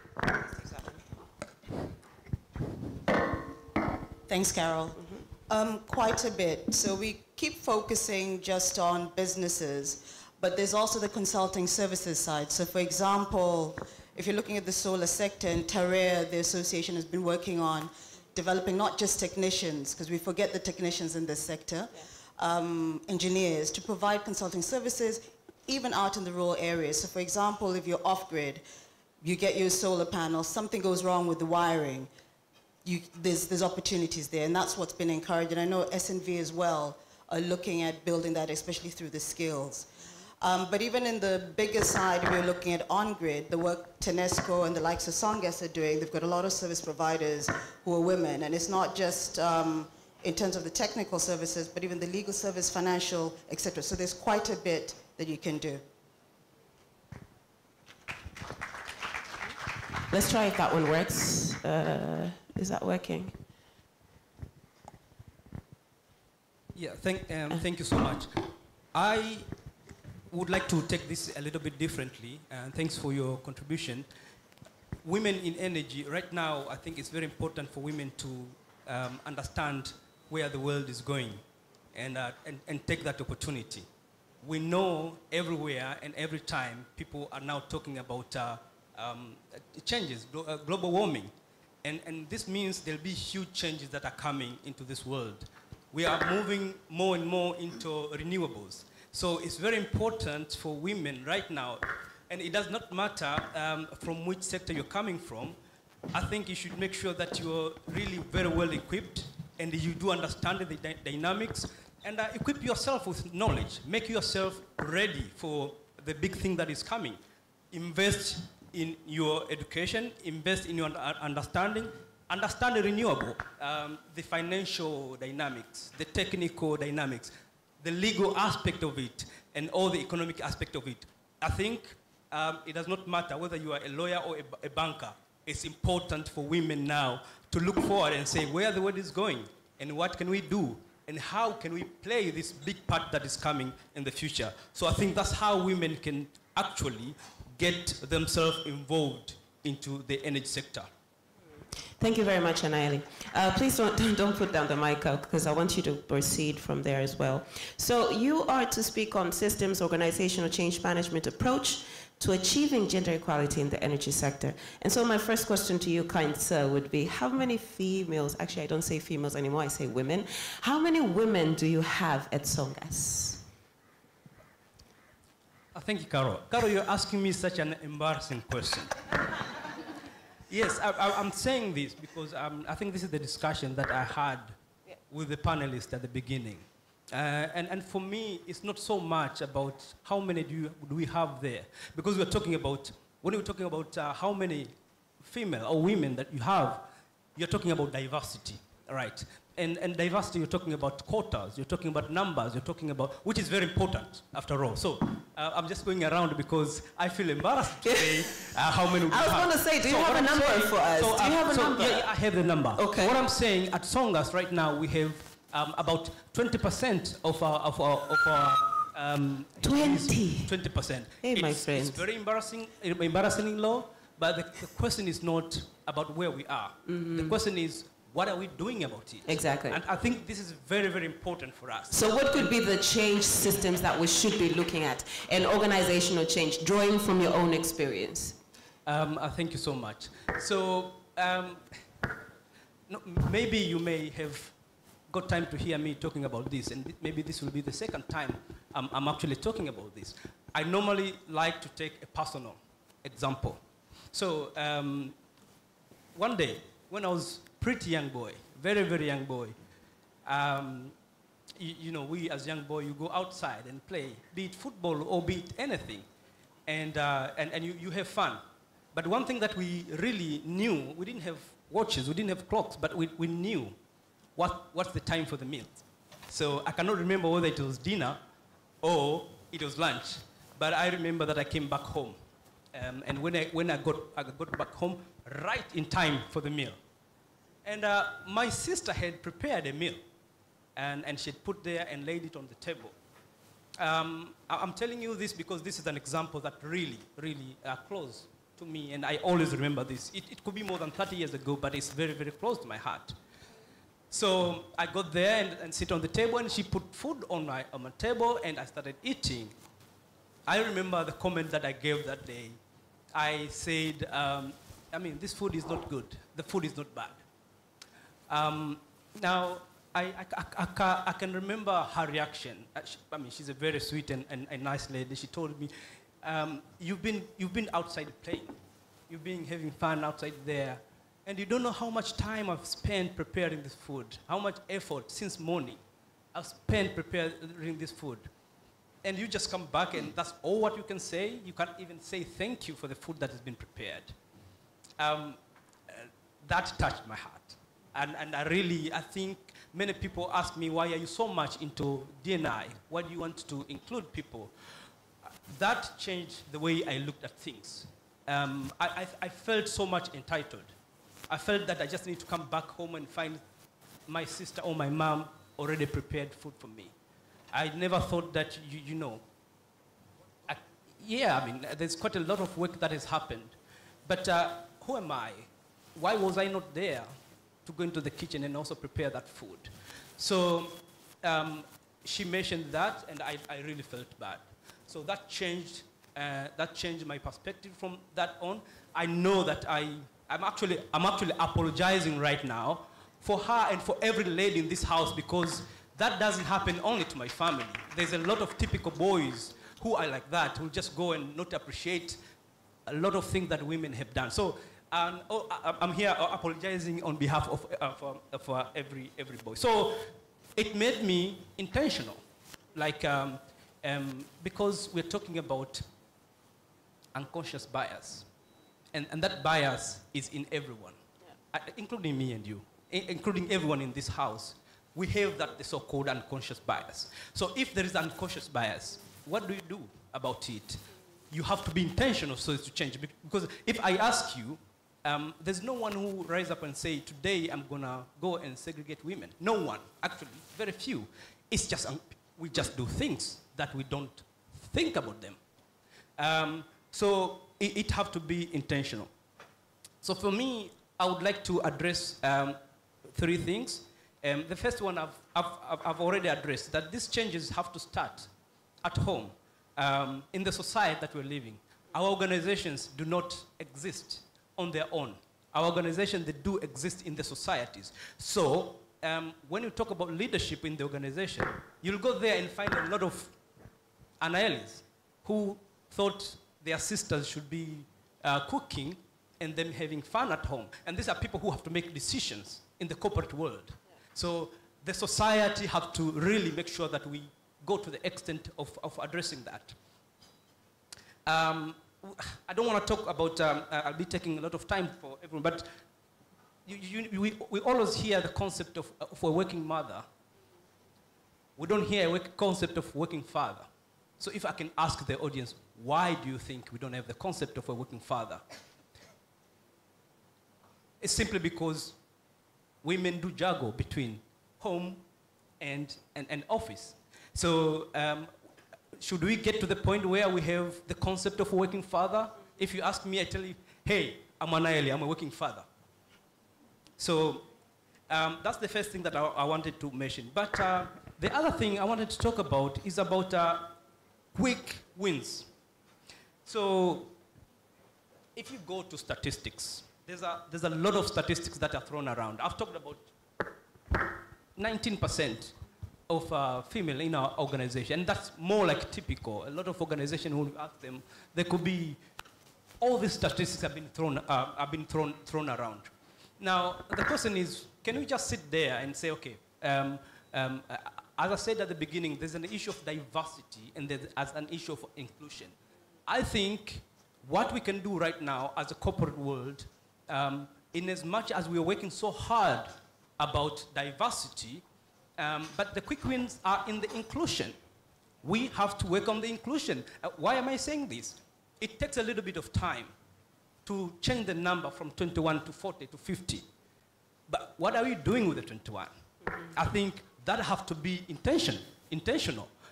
If you make sure that they're included in the decision making, that's the first step, and that's what we are doing at Songas. But the other thing that we try to do, and again, this goes hand in hand of being intentional, is having policy for D&I in our organization and having measurable targets for the senior management team. I heard Mama talking here about issues about retention, mentorship, promote women, and also talking about walking the talk. So now, I'm not bragging here because I don't think you can brag with the 20%. But that ship had sailed, my friends. Yes. So I don't own the right to brag. But what I'm saying is that we are intentional. At Songas, we're intentional. We make sure that Mama talked about the recruitment process. We make sure that that is addressed, and it's part of our KPI as a senior management team. That at the end of the year, you will be judged on how you recruited. There is a quota, specific quota, just to make sure that you get more female into the organization. We want to break the so-called historical bias. But one of the important things before I have to cut you off, but we'll come back to you. Apologies for that. Thank you so much for that contribution. Ida, I'll come to you. Anaeli has spoken a lot about systems, organizational change, but he also mentioned something called intention. And when Mama Majaro was addressing us earlier on, aliongelea kuhusu data, the lack of data, and specifically disaggregated data. And so my question to you would be, how do we further promote or create initiatives and solutions that would advance or promote gender equality in the energy sector without, considering that, first of all, we have the lack of data, but how do we create these initiatives and these, solutions that would possibly address the situation?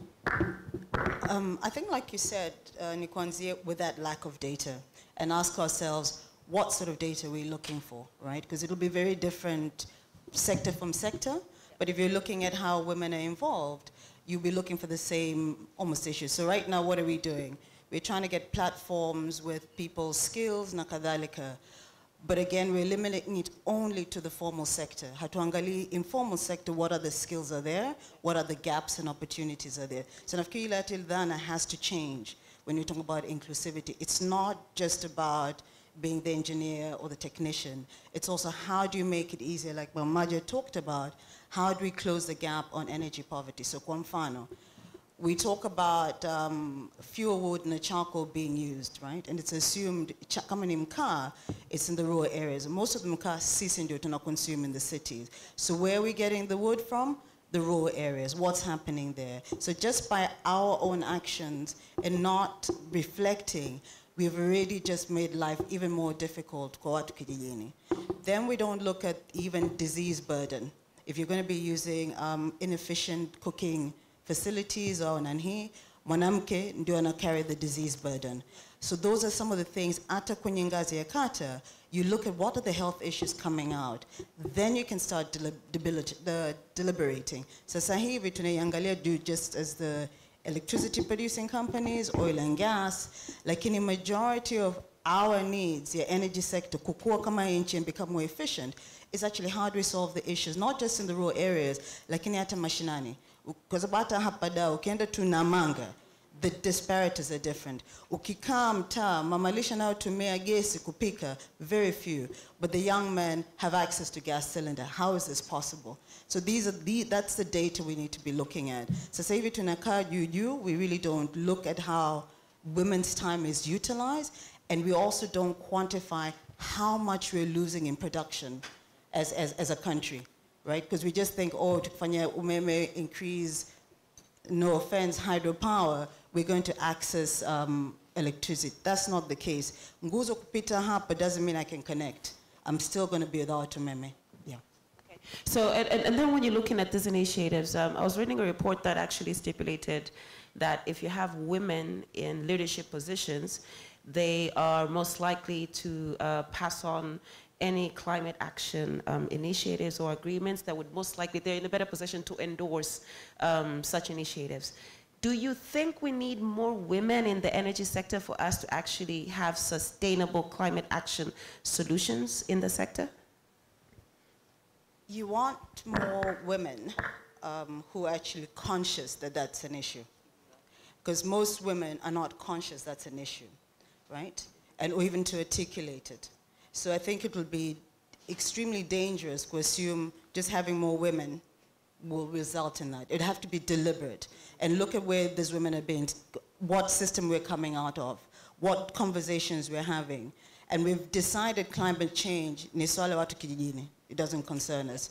Again, so, you know, those are some of the things we need to really be careful. Otherwise, we create more of the elitist, and we'll go back to, in fact, we'll just carry on marching into oblivion. One last question for you. What would be the low-hanging fruit when it comes to policies and systemic frameworks in Tanzania from your experience in revolutionizing the sector and actually making sure that it is gender inclusive? One of the things I've always said, and I think it's all the sectors, VETA needs to start functioning like VETA, not what it looks like right now. And now that it's been absorbed by NACTE, you heard about that news? That's even worse for me. No, and I'll give you an example, and I'm just giving from my experience in the textile industry and mining. Okay. It's been a fight. How do we get artisans and technicians in? How do we have apprenticeship programs? It's not the degrees, people, that push an economy to industrialization. It is the apprenticeship systems. And apprenticeship means, inaweza kumchukua mtu darasa la 7, hataki kuendelea, they go through another path. Au nani form 2, aendelee, go another path. So many times nikikaa, nikisikia, oh, flani ni foreigner, and a technician too. But if they're one of the top welders of plastic pipes that gas will pass through, this is not Musa in, you know, Kijiweni. Lakini hata huo Musa, if we train them well, then we won't have gates falling on us. You know, we don't see the connection by not getting proper skills, lakini paying for that skill and appreciating that being a good technician or artisan is something people should be proud of, right? And now we just call them, you're a welder too, or you're a fundi bomba too. We don't respect it. If you look at other countries where they've industrialized, it's because that is respected. So mimi kuniambia vete menda, I don't know where. I'm sorry. Thank you for that, Ida. Inspired by that response. Thank you so much.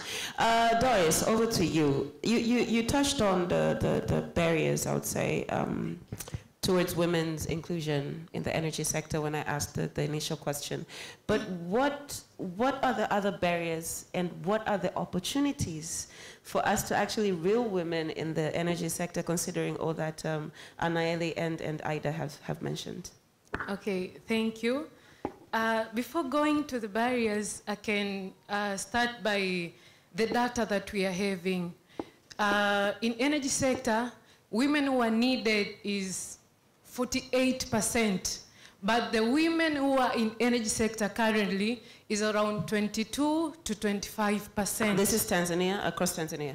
All over the world. Aha, okay. Yes, okay. But in Tanzania, it might be the same, 22 to 25%. And within that 22 to 25%, women who are in business, in energy sector, it's only 17.1%. Those women who are in administration, it's only 11%. Women application, women who are applying for energy-related courses in schools, it's only 13 to 14%. And if we talk of labor force, it's only 20%. And if we talk of awareness, awareness on the barriers that are in gender equality and energy sector, the awareness is 75%. So it means that women, we are aware that in energy sector there are barriers, but there is nothing we are doing. So if I speak of barriers, I can start by saying there is gender stereotype. There is that thinking of women cannot do some activities that men can do in energy sector. You might find a man asking you like, okay, Doris, you are doing petroleum engineering. What kind of work will you do? There is that mentality of the field works that a man can do, a woman cannot do, which is not true at all. So I can say that is one of the barriers. And not only practical works, but even in energy-related courses, you might find that in a class of 50 students, only 5 to 10 are women. 50 students who are taking maybe petroleum engineering, only 5 to 10% are women. So another barrier I can say, lack of knowledge and skills. Yes, we want women to be in energy sector, but are we skilled enough? Are we having the knowledge to apply in energy sector? So we say women who are applying for energy-related causes is only 14%. So maybe companies wish to employ women, but are they skilled? So one barrier is lack of skills and knowledge. But there is cultural and social norms.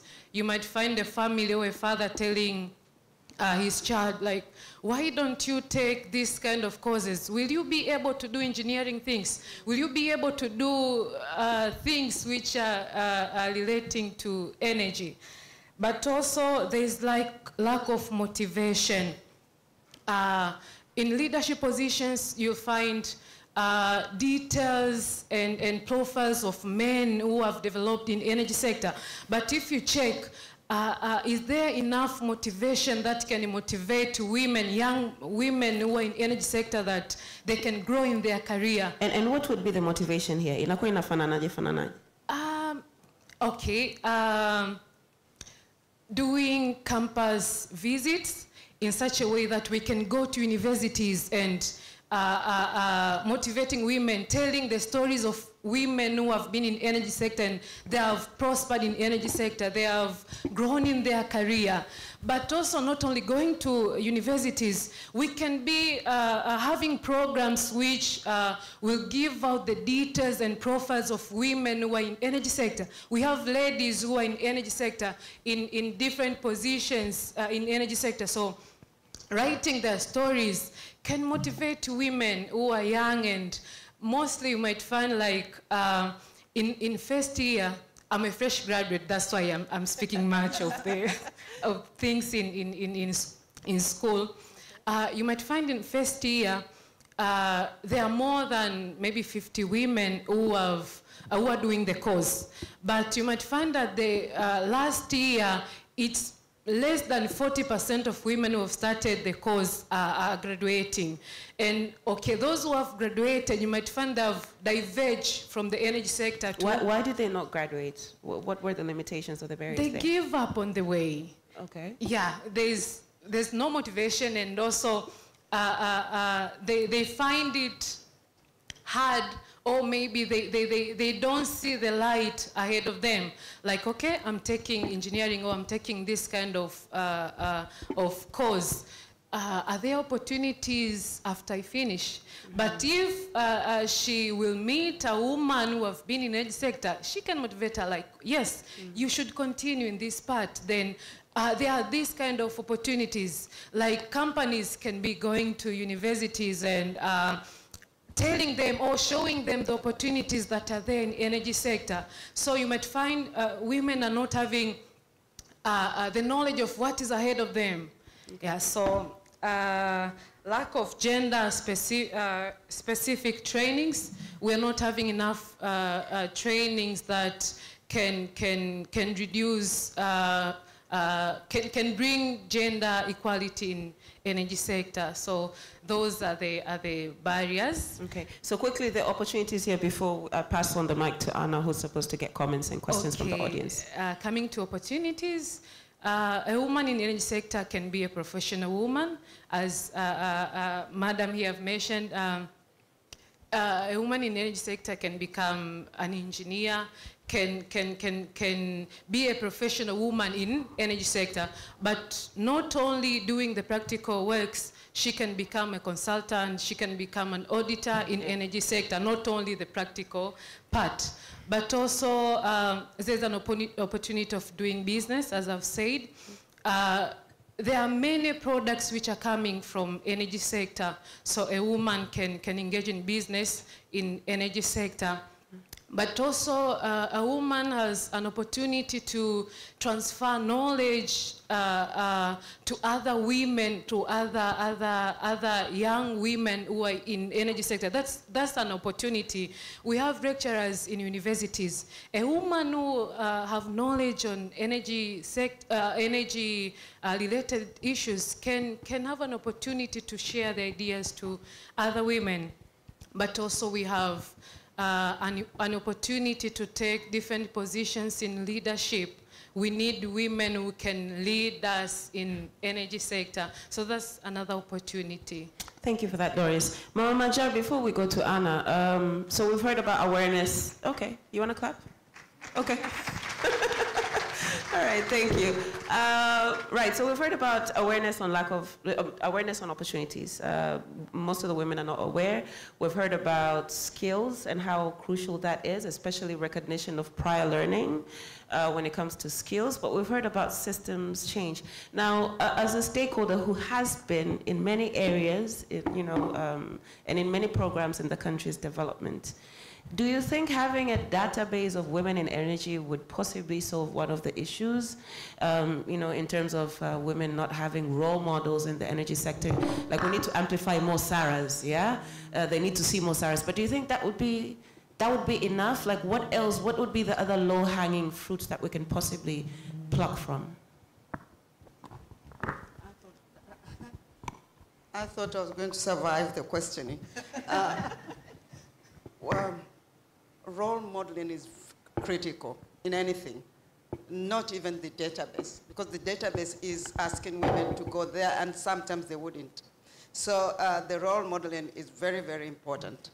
Number two is, that's why I said even in Parliament, where we have now the percentages that are being dictated by SADC, and the Constitution is, we don't care about quality, but we want those women to be there so that the girl child who sees a woman up there will be able to say, aha, I can make it. And that's very critical. So she is talking about women going, the girls going to university and colleges and not knowing what will be the outcome.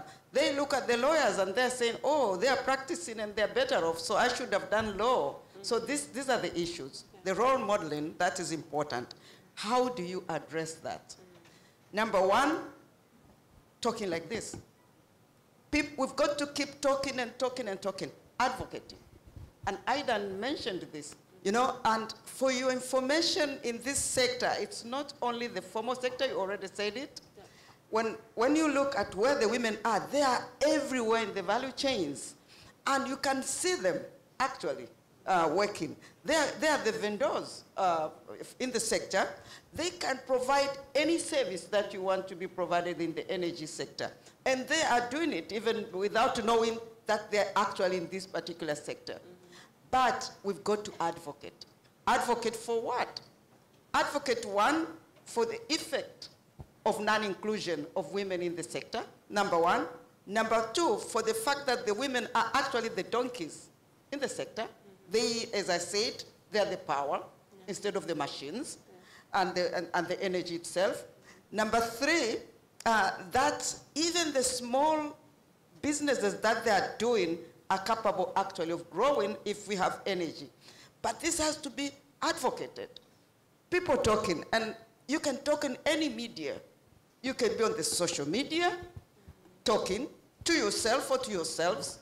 You can go to schools, to universities, to the parliament. When we were discussing inclusion in the land laws many years back, the women lawyers made it their responsibility to actually advocate for the necessity of the law specifically recognizing ownership of land by women only by deeming. Your name need not be on the certificate of title, but if this property has been acquired during the pendency of a marriage, your name is there deemed. And then we went after the banks, because you cannot be sitting at home with your children and suddenly your property is being sold because your husband actually charged the property without telling you. And even the money was, like in the case of a client I had, was used by Nyumba Ndogo. So now the banks were given the responsibility to make sure that when they charge a matrimonial home, they have the consent of the spouse. And that consent is a sworn statement. A bank that does, so many banks lost. They couldn't realize their security because of that. And when we went to Parliament to advocate for that, the banks also were very much against it because we were giving them extra responsibility. So when I talk of reforms by law, is when you put an obligation on an entity like Songas that it's not only kwa utashi wa anaele, but kwa requirement ya sheria, kwamba you've got to do this, and I want to see that you did comply. I want to see this in your reports. I want you to report back to me. I want you to actually show it off. So these are the things that we can do. Advocate, and then talk about the biases. These are the important things that we can do. A round of applause for our panelists, please. Thank you so much, Mama Majara. Over to you, Anna. Questions, answers, comments from the audience, please. Asante, Karo. Mimi naomba tena tuwapigie makofi wote kwa pamoja jamani. Mjadala ilikuwa ni mzuri sana, wameongea mambo mazuri sana.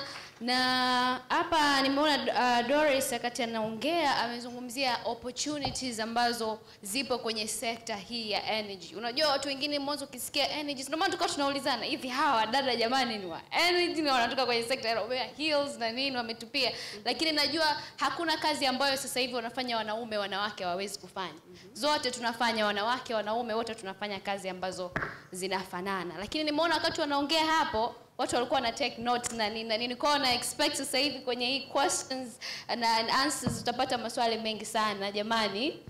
Yaani wewe mu-identify yule ambaye alikuwa anaandika notes. Naona kaka alikuwa anaandika ndo naenda upande wake. Anza naye huyo. Na nini? Mambo kaka. Safi. Unaitwa nani? Naitwa Daniel. Okay, sasa tuko kwenye upande wa maswali tu. Daniel ametoka wapi? I'm curious. Nimetoka Shell. Aha. Shell, sasa hivi unajua vituo vyote vya petroli vinaitwa Shell, si ndio? We are in the upstream business, not downstream. Okay. Okay, nimekuona unaandika sana na umewasikia pale wamezungumza mambo mengi mazuri. Katika vyote ulivyovinoti hapa kuna swali lolote unataka ku direct kwa yoyote aliyezungumza pale mbele, now it's your time. Yeah, sure. I have one or two. I think my question is on the post-nation. I think Mama mentioned that when you got to, I think, Vodacom, you challenged the board in terms of the number of women in management in the company.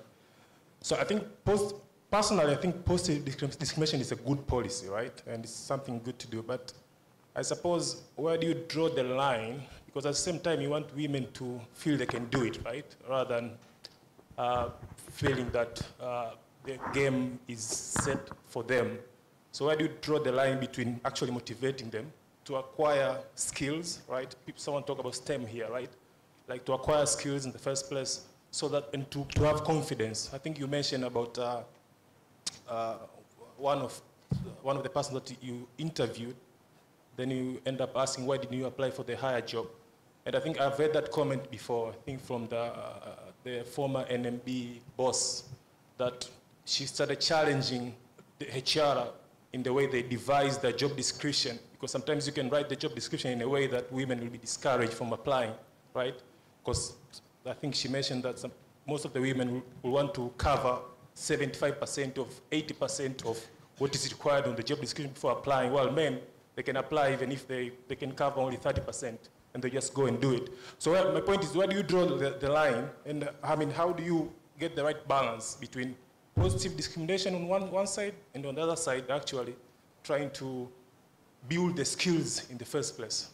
Yeah, so that's the first question. I hope it's clear. All I heard was positive discrimination. I'm like, okay, this is interesting. So you're directing the question to Anaeli or Mama Majar? Mama Majar, okay, so I think we take probably 2 or 3 more before we bounce if you have any questions, yeah, thank you. Utajitambulisha, unatoka wapi na swali lako? Grace Robert from CRD Bank. From what Doris have said, I have one question, and I directed it direct to Songas. Yeah, I'm just taking Songas as an example of a representative of an energy company. I just want to know if they have any strategy of promoting women by inducing them with energy skills, by giving them practical skills in terms of internship or something like that. Because as the MD said, they have just 20% comparison to men in their companies. So what are the strategies? Maybe that one can promote that by engaging them in the internship programs, and then you can choose who are the best and employ them. Thank you. Asante sana. Naona kuna mrembo hapa naye ana swali. Asante. Thank you for the great presentation and panelists. My name is Diana Mbogam from Millennium Engineers. I would like to pose this as a question for all. We did talk about lack of platforms for actual engagement of women in the energy sector. Can anyone tell me one active platform in Tanzania and then one in East Africa that actually has women in the energy sector? And that is a big hindrance, even though we have platforms of awards, platforms of engagement like this, but it's a once in a year thing. What about those that are actually on TV looking at this? What are those women that aspire into the energy sector? How do they get contact with active women in the energy sector? How do they learn from them? So I think the first thing we should also look into is active platforms for us to share, engage, and even share best practices as well. Thank you. Thank you. Anyone else? Okay, coming to you. I hope the panelists are taking notes. Yes. Niwakumbushe tu kwa wale ambao wanatuangalia kupitia Mwananchi Digital, unaweza kuuliza swali lako na sisi tutalifikisha pale mbele. So unaweza kaandika tu swali lako lolote, tutakusaidia kuliuliza. Thank you. My name's Neema Kweka from ECOP, responsible to analyze national and local content requirement in the project. My question goes to Mama Maaja regarding the alignment of our national policies, goals in line with our projects to ensure that women are empowered. My question is, what are we doing as a women to ensure that the policies that are in place, you mentioned about the statutory empowerment, that is good, and we can notice from the ongoing that our government has really implemented the national content, local content in many of the projects. But what are we doing specifically to ensure that women are real informed and aware of the opportunities in this energy sector projects? Specifically, if I was to advise, now there is Eco project coming. This is a major project that is gonna go from Bukoba all the way to Tanga. How are we involved to ensure that women all the way from Bukoba to Tanga are aware? In the high-profile women, they are aware that this project is coming. How have we involved ourselves to help those women in Bukoba, in Manyara, in Kahama, to be involved so that they have a benefit? Women in the high profile in this project knows about the project, knows the time frame, knows the opportunities, and knows how they could involve the women. How have we been so active to help our fellow women in their regions to be part of this major project? Thank you. Brilliant question. Thank you very much. Anyone else? And I think we can stop there just so that we don't lose direction, right? So we can start with the questions. We'll go in that formation. Anaeli, you can begin with the question that was directed at you, please. Thank you so much. Sorry, I was not able to catch your name, but I know you asked about internship, and thank you for giving me an opportunity to talk a little bit about something that I call a flagship program that we have. And you may be aware that, I mean, people don't move that much in organization. And if people do, that's an opportunity to replace them with a new policy, new way of doing things, and we are fixing things. Our main opportunity for us is through internship. And this internship, again, we've made it intentional. So some few years back, we used to go and recruit some young graduates and teach them, expose them to energy matters and quite a lot of stuff, and they go out there and they get employed.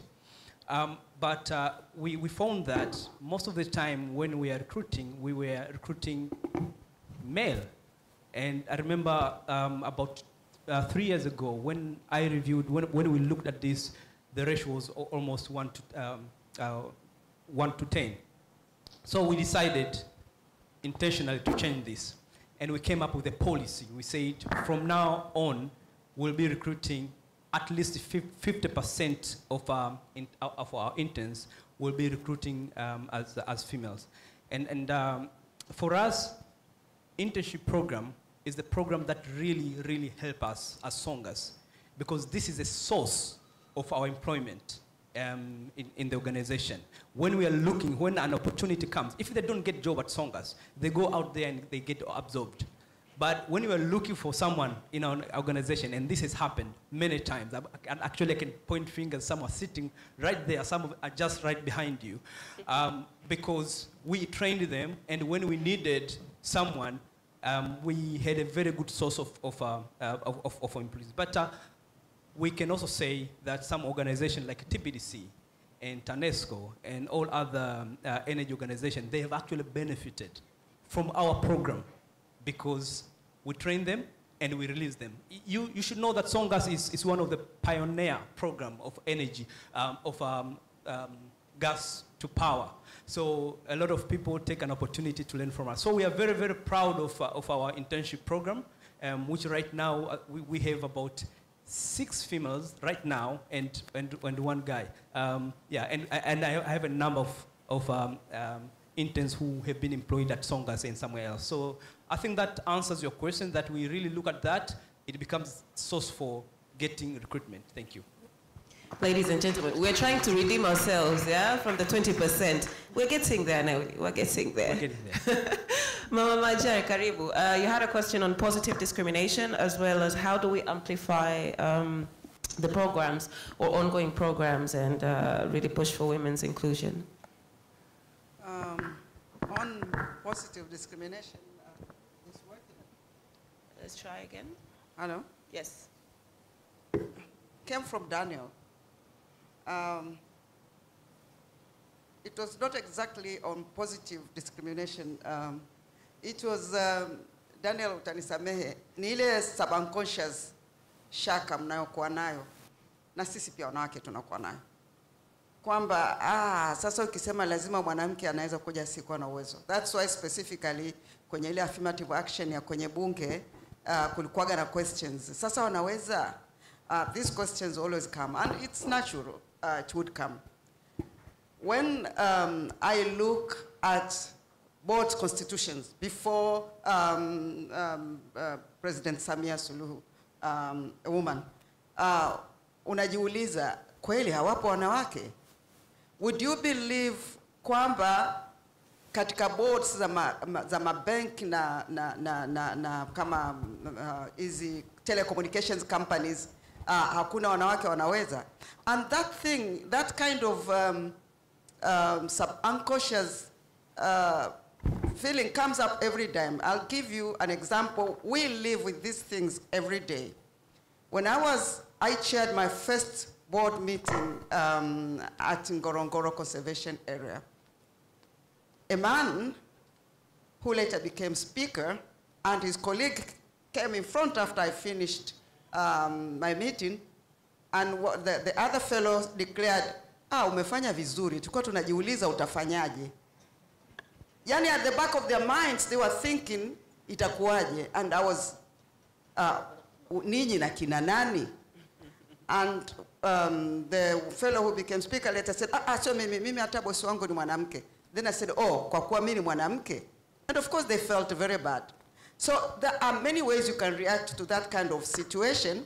Kusema kwamba, we have that ability. What we are saying is, give us that opportunity. And not your opportunity sio kwa hiari. Ndio maana mimi nasema, I believe in reform kwa kupitia sheria. Only it will work. Kwa sababu kwenye sheria zile zilizopita as a local content ilikuwepo, and it really didn't bite. Kwa hiyo bila hizo na regulations ambazo, yani the legal and regulatory regime lazima liseme hivyo. Sio hiyo tu, kwenye vyuo na tertiary institutions, vile vyuo vyetu vilivyokuwa vinafundisha skills, sectors zinalipuka, kwa mfano kama ya madini, na hii ya energy na mafuta inalipuka soon. Hatuna hizo. Vimegeuzwa kuwa vyuo vikuu, watu wana degree zao wanatembea nazo, hawana skills. And I can assure you, wakati ambapo LNG ita take place, kama ikifanikiwa negotiations, kutakuwa na watu ambao ni skilled tuna import hapa. Because we haven't really prepared our young people kufanya. Yani hakuna hizo skills. Na pia sisi hatuja identify wanawake ambao wanaweza hizi skills. Na wapo, ukitembelea nchi nyingine, hivi vyuo vya kama VETA ndio vinavyoongoza actually, and they relate with the industry. Yani unakuta kuna chuo kina relate na energy sector, kujua what are the requirements in the industry, wana produce watu wale walio required kwenye industry. So what I can say ni kwamba there is no line to be drawn. Mama ameappoint watu wengine, wanawake majority kwenye position nyingine, and they are doing the job. So Kenya, Chief Justice, Deputy Chief Justice, na wengine chini wanaofuata, they're all women. It's happening. Na hakuna namna, itabidi tu hatutachora mstari kabisa. Yani hiyo haitakuwa. Then then there is the question of what are we doing to align our policies? Imetoka kwa yeye copy, nimesahau jina lako. Sikulirekodi, nisamehe. How do we align the policies and what is happening, the national action programs and what is happening? It's happening actually. Hili ni swali la mtu wa serikali. Unfortunately, I'm not in government, but I know kwamba ofisi ya waziri mkuu wanafanya road shows kwenye ECOP, wanakwenda wanaongea na wananchi. Whether hiyo inatosha, that is something else. Lakini kitu muhimu ni kwamba we need the critical mass of women in the energy sector kwenye level ya juu ya elimu, sio kwenye informal sector, ambao ndio watakuwa wana advocate. Na hilo ndo alozungumzia Doris. I know because from the women lawyers Taula, when we got organized, we harnessed our energies kuhakikisha kwamba tuna advocate for women's rights na access to justice na children's rights. because we knew and understood them kutokana na training yetu, na wale kwenye sekta ambao watakuwa trained kwenye college level na kwenye vyuo vikuu, wao ndio watakao advocate for women. Kwa upande wa serikali, I know kuna a lot of action happening, but I cannot really vouch for that at the moment. Maana really angekuja mgeni rasmi ili swali lilikuwa linamhusu zaidi. Asante. Asante sana, Mama Majar. So we had another question on platforms, from what I remember, but also amplification. And Ada, I just wanted to hear from you if you had any comments on that. The lady there asked if we can name any platform in Tanzania that is possibly presenting an opportunity for people to engage, especially women, or in East Africa. Do you know of any? And if not, where do we begin? That's actually a good question, and I think a good challenge for all of us. So we don't have a platform within Tanzania. And I'd even hazard to say that we probably don't have one specifically within East Africa. What we have are energy platforms, whether it's renewable, oil and gas, but nothing specific for women unless you're going to the Association of Women Engineers, and that's unfortunate. I think also because there's been a great divide within the sector. When I put oil and gas, hawaongei na renewables kama sisi. Na hata tukinani, hata within renewables, on-grid na off-grid ni vitu tofauti. So tumetengana sisi wenyewe, but it's not a train smash. Nafikiri swala, especially for those of us who have straddled all those spaces, is to take a deliberate action. I mean, I'm taking that now as a challenge to myself, because we are very few of us, but it's so important that we do create a platform that is very specific and can meet often, and it doesn't have to be face-to-face. That's why online is good. I just wanted to add to the lady who spoke from ECOP. I think we need to push the challenge back to ECOP. It's not enough to do the road shows. It's not enough to ask other players what they're doing. It'll be important for us to know what opportunities you're seeing and how can we come to the party with you guys. Because very often tukiongea kuhusu Mama Bukoba na nini, that question is going directly to the NGOs, which is unfair. That's not their work. The whole point of development in Tanzania is everybody needs to come to the party. Na kama una sector, usiseme hii ni ya NGO, hii ndio for the activists, because that's what they do with us women as well in terms of board membership. Kwa NGO atafaa, but not for the serious matters. Yeah. Thank you for that. Public-private partnerships, that's what I got from that as well. PPPs. Doris, unaweza tukasaidia kujibu hili swali la mama aliuliza kwamba hawa wanawake tunafikishaje au tunawajuzaje kuhusu hizi fursa? Tunaanzia wapi? Hizo roadshows Mama Majara amesema kwamba zipo, dada Aida amesema kwamba inawezekana hazitoshi. What other avenues can we explore in terms of amplifying the existing initiatives, coming initiatives, and how do they get involved? I can speak of NGOs which are working in energy sector. What they can do, I can say, wanaweza wakaweka mipango kazi ya kufanya kwa social media au physically kuweza kuwakusanya wanawake ambao wanafanya kazi kwenye energy sector. The woman amesema kwamba sometimes events are maybe once in a year. So maybe NGOs or institutions which are working in energy sector can be having more events which include women who are in energy sector. And in those events, they can be giving out informations on the opportunities that are there in energy sector. But not only that, they can be starting from the roots, like going to universities and giving out informations like, okay, we are having, in Tanzania, maybe we're having 50 companies which are working in energy sector. So when you are done, you can go to this company, you can search for this company, you can search for this and this. So we can work with women who are outside schools, but we can also work to those women who are in schools. Both private sectors and the government can find those platforms that can allow women to gather and share information concerning energy sector. Thank you. Thank you so much, Doris. Before I let you go, I noticed that I need to pick on Sarah. She's my sister, so I can afford to. But honestly, as a stakeholder who's worked in the field, as Bakari had mentioned before, do you have any comments or recommendations for us in terms of how do we push further for women in the energy sector and its inclusion? Thank you, Carol. Balozi Mama Majash Kamo. I'm really excited, actually, to be part of this dialogue, and Mwananchi Communication for indulging our request. And also just to hear Ida Kiangi from Jumeme. She is the country manager. These are the hidden heroes behind the women in the energy sector. So thank you for sharing your experience with us. I know we can't do much in an hour, but we do take the challenge that was brought by one of the ladies back there in the comment that we need to do more so that we promote that visibility like Mama Mesema, and also just that encouragement. I do want to underscore that the renewable space is opening up, and it's going to open up quickly.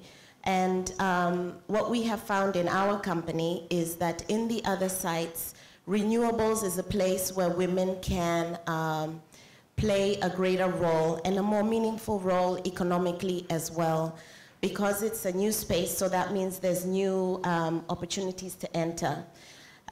What we've seen also in our sector is that there's very low turnover, so even when the space opens up, it's very limited chances.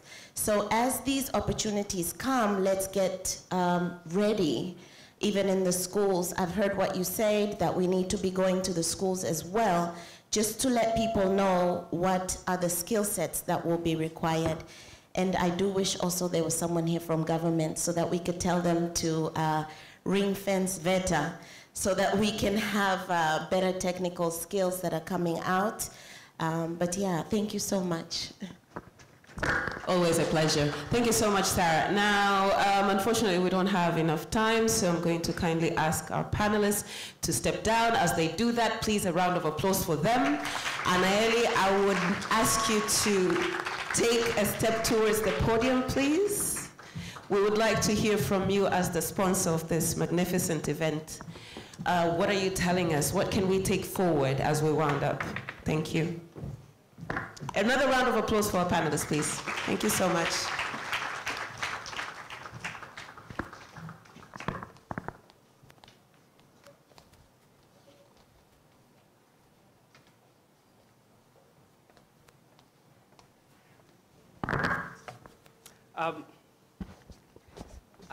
To be honest, I don't know where to start, but I really, really want to say thank you so much for Mwananchi and everyone who was here and organizing such a wonderful event. And as a Songas sponsoring this event and coming with the idea of having such event, for us is a statement. We know as a country, as a sector, mention any sector, you just know how far behind we are on this. Just an example, last year I got an award for he for she. But you look back and say, what did I get this one for? If you look at the statistics and if you look at the numbers, you say, does any male deserve to get any award for that? But for me, I want to take it as a statement of intent, that we are declaring that we're here. At the beginning, before we came here, I was discussing with the panelists, and I said something which was a little bit controversial, but it was not meant to be controversial. I said, when we are having these conversations about inclusion, we don't leave men aside. Now, please listen that carefully, because you may come. Don't leave men aside, because this is not our problem. This is not only females' problem. This is the problem of the society. So, and this cannot only be the problem of gender inequity. It's not a problem that can only be solved by women alone. It's not a problem that should be solved by female alone. we need to jump in. We need to be there. We need to support. We need to work. And actually, we're not supporting because whatever we're doing for females, we are doing for humanity. The problem of inequality is the problem of humanity. Is a problem of humanity. We can be better. We'll have a better world if we have equal world. So I really want to thank you, everyone, for coming. I can see many companies. Quickly, I've seen Shell, I've seen Clydeco, I have seen bankers, Stanbic and Stanchart, and I've seen lawyers, I've seen every ECOP and everyone. We really want to thank you for being here. Mama Maja, I really want to appreciate your contribution was invaluable. I can see a lot of questions were addressed to you, and you could even answer questions which were not in your line. You could answer questions which were directed to the government. This is something that we really appreciate. At Songas, we are committed. At Songas, we are committed, and I have the privilege of being a CEO. I take this responsibility. And that's why we are here, to talk about diversity at workplace. I have a little bit of voice which I can use just to make sure that we have this discussion. Mama Maja talked about advocacy. Advocacy. That's the little thing that we can do. Talk about it and be intentional. So really, that's all what I wanted to say. I am not sure that this is what I was supposed to say, but this is what I wanted to say, and this is what I have to say. Thank you very much. Thank you very much. Ilikuwa nzuri discussion ya na imani tumejifunza vitu vingi sana kutoka kwa watu walikuwa wanazungumza. Na kama nilivyowaambia mwanzo, kuna watu ambao wanatuangalia kupitia mitandao ya kijamii kuanzia YouTube, Facebook pamoja na Instagram na Twitter. Kwa naomba nisome baadhi ya comment ambazo zilikuwa zinakuja, maana tusiwasahau. Tuko hapa lakini tunao pia wengine wako nyumbani. Kuna mtu anaitwa Alan Masanga anasema, I wonder if the young generation really understands what is it to be a woman, because most of them just think of getting free money and pity from men instead of working to maintain the dignity of women. Lakini kuna mwingine anaitwa Mihayo Wilmore anasema, cooking fuel is tricky as there is a factor of taste and cultural norms. Wali uliopikwa kwenye kuni very different from umeme. Costage has some data on this. Mwingine anasema, the motive to empower women should not be out of propaganda. There are dangers that tables will turn, and it may not help either. Some graduates, you guys speak of empowering, ain't giving. And mwingine anaitwa Miayo pia amerudi tena anasema, why do girls age 8 to 14 shy away from STEM? Why do women STEM grants by age 30 shy from different STEM roles? Fix the core problems and stop addressing the outcomes. Hizo ni baadhi tu ya comments ambazo zimetolewa kwenye mitandao yetu ya kijamii and many more. Ila nimekusikia dada akasema hapa tumesutwa very stereotype, and I'm not surprised. We have work to do. Yeah. Sawa, bila kupoteza wakati naomba nimkaribishe Managing Director Mwananchi Communications Limited, Mr. Bakari Machumu kwa ajili ya awards. Hapa kutakuwa kunatolewa awards leo kwa Women in Energy. Kwa hiyo nimkaribishe azungumzie awards ni za nini na vitu vingine kama hivyo. Karibu podium. A round of applause jamani. Hata mumpanishi na wakofi. Masaa mawili yamekimbia kama sound, eh? Sound ndio ina speed kubwa. Yes. Au light? Light. See, I knew that. Yeah, Physics nimesahau kidogo nakumbuka mbali. Balozi mama yetu Maja, tunakushukuru sana. Ambush, umeitendea haki. Tumefarijika kwa kweli, umetutendea haki na umetuelimisha, na nafikiri tunajivunia kuwa na hazina kama hizi kwenye nchi yetu, pale ambapo tunaweza kuchota uzoefu na kujifunza. Wadhamini wetu Songas, partners wetu katika kutengeneza mjadala huu, tunawashukuru pia. Wazungumzaji wetu na watu walioshiriki kwenye kuchangia kutoa maswali. Sasa sisi tumefanya tunafanya kidogo. Cha kwanza to your point madam, kuruhusu hii mijadala ifanyike, kuweka hii platform za dialogue. Lakini cha pili ambacho tunaenda kukifanya sasa ni kwamba ni kutambua wale ambao wamechomoza mbele ya wengine na tuwaheshimishe kwa juhudi zao na jitihada zao kwamba wamefanikiwa. Basi iwe kichocheo cha kuwafanya wengine pia waone inawezekana siku ingine wawe vinara katika sekta ya nishati. Kwa zoezi tunalokwenda kulifanya sasa hivi ni kuwatambua wanawake walio kwenye sekta hii ambao wamefanya maajabu katika maeneo yao. Kwa hiyo kuna awards ambazo tunazitoa, na Edson naomba maelekezo. Tunawataja wanakuja hapa, inakuja sawa sawa. Sawa sawa. Mama Balozi, tunakuomba uje hapa stejini, mgeni wetu rasmi, na partner wetu mkurugenzi wa Songas pia tunakuomba hapa stejini. Kibarua bado kinaendelea. Usije tu kaniletea invoice ndefu. Nilikuwa nataka kusema inabidi tumfikirie Mama Majana ka honoraria kidogo. Si ndio? Sawa sawa. Sawa. Naam, sasa tunao washindi 10. Nitawataja na watakuja hapa mbele, watapewa zawadi na wageni wetu, mgeni rasmi na partner wetu katika kuandaa awadi hizi na kongamano la leo. Mheshimiwa Mkurugenzi samani, hawa wanawake mmewapataje hawa 10? Labda ungetushagiza kidogo ili angalau wengine ambao walikuwa wafahamu kuhusu mchakato wa ufahamu. Mchakato uko katika ile dhana ya uthubutu.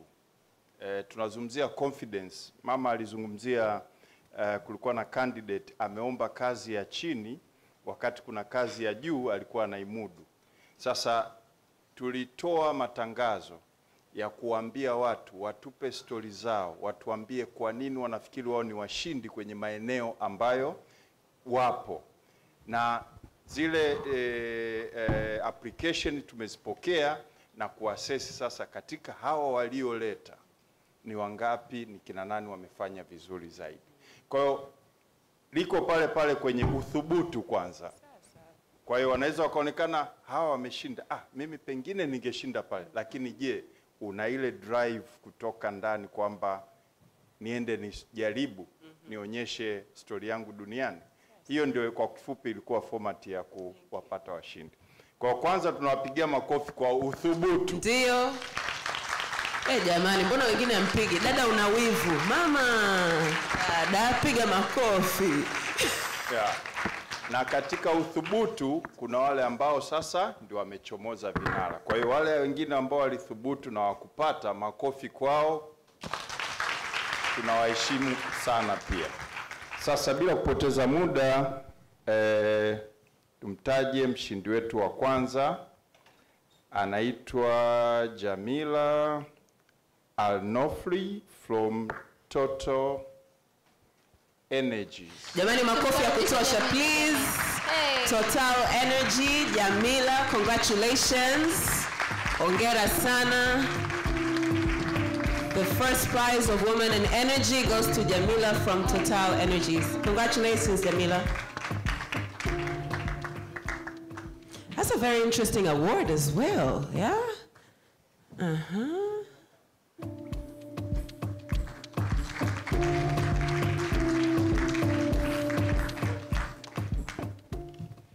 Naomba tukiwa tunakuja mshindi akae katikati. Mshindi angekaa katikati ambaye anatajwa kwa ajili ya picha. Like that. Thank you.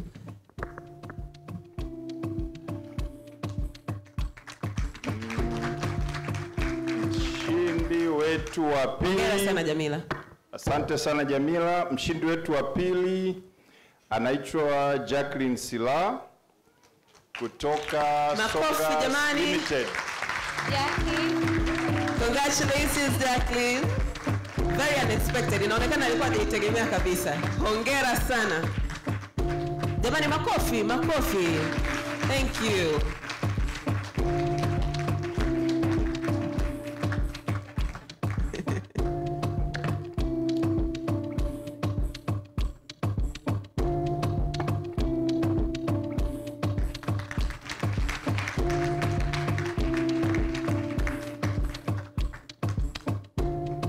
Hongera sana Jacqueline. Hongera Jacqueline.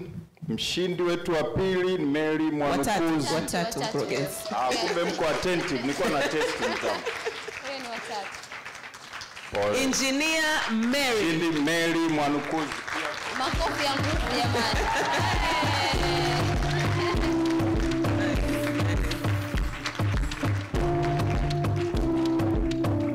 Mama anatuonyesha kabisa kwamba imewezekana na inawezekana.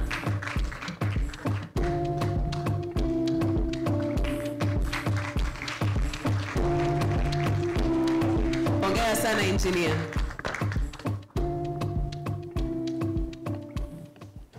Mshindi wetu wa 4 ni Diana Mbogo, Millennium Engineers Enterprise Limited.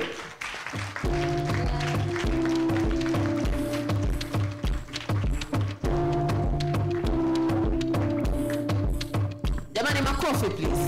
Thank you. See women in energy with their 6-inch heels. I love this.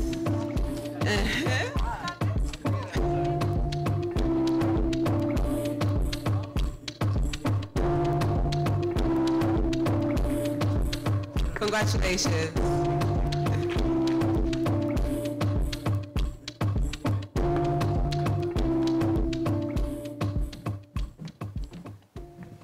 Mshindi wetu wa 5 ni Renata Ndege from TANESCO.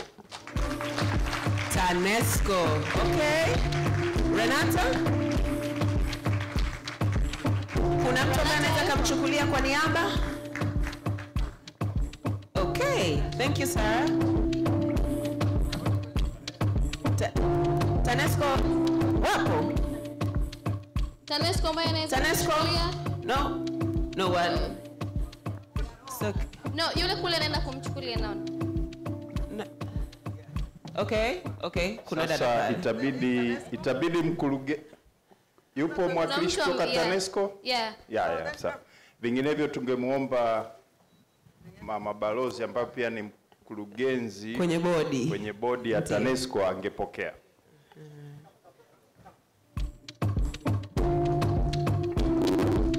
Hongereni sana TANESCO.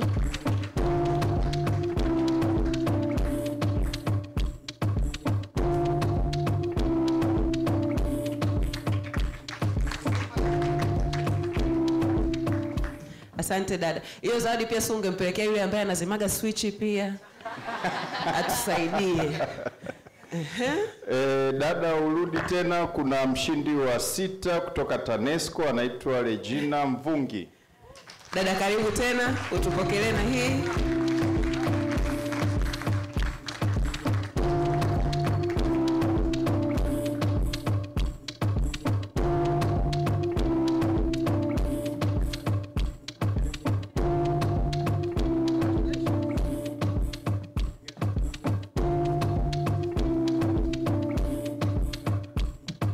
Asante sana. Mshindi wetu wa 7 ni Doris George Kiwel. Aha, our panelist. Where is our panelist? Doris. Yes, Doris it's you. Kiwel. You look surprised, Doris. I see a very bright future for Doris. Doris anaweza akaja kuwa waziri wetu wa nishati huko mbeleni. Yeah?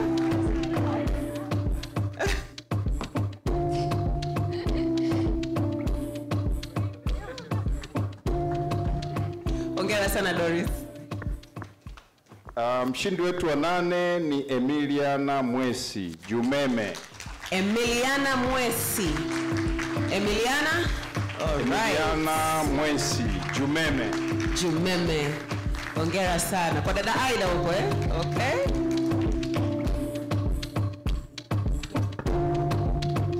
Engineer Emiliana samani, kumradhi nimekumbushwa kuhusu hilo. Engineer Emiliana, hongera sana.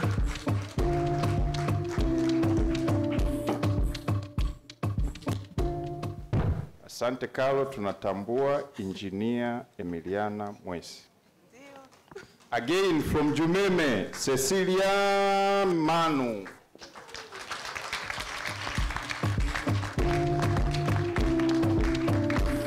Hongera Ceci.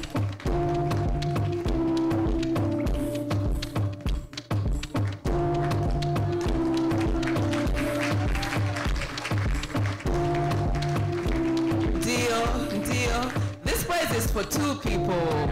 Yes.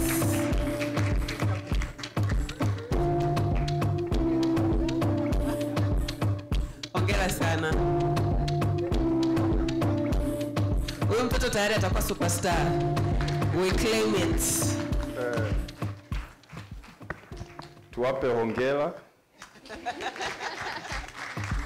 Mshindi wetu wa 10 na wa mwisho anaitwa Doreen Mwasha from Epilogue. Doreen Mwasha. Congratulations.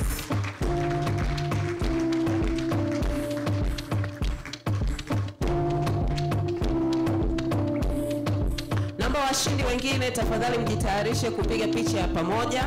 Kwa mngeanza kusogea towards the stage.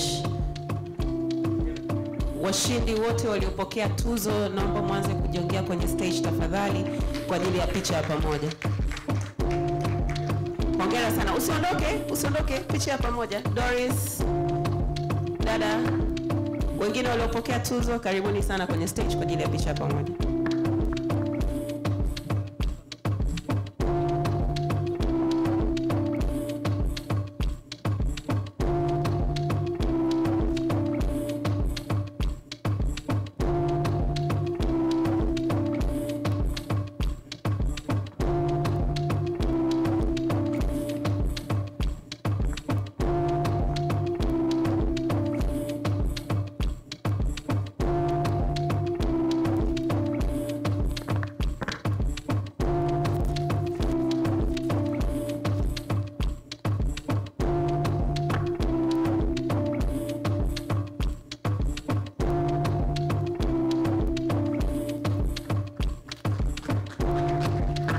Naomba panelists msiondoke. Mama Major naomba usishuke tafadhali. Nilikuwa naomba pia picha moja ya panelists please. So Anaeli, Doris, please remain on stage.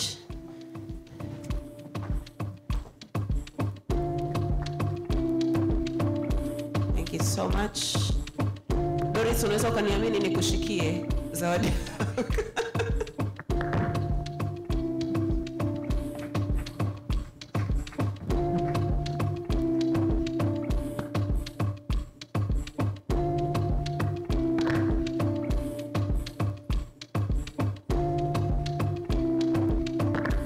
Sawa, baada ya hapa tunaomba Songas na MCL team.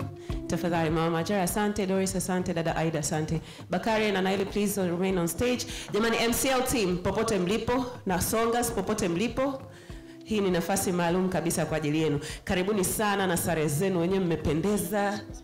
Songas peke yao kwanza. Okay, tunaomba Songas peke yao pamoja na Bakari pale. Thank you. Mama Majara tusamehe tu. Mgeni rasmi wetu.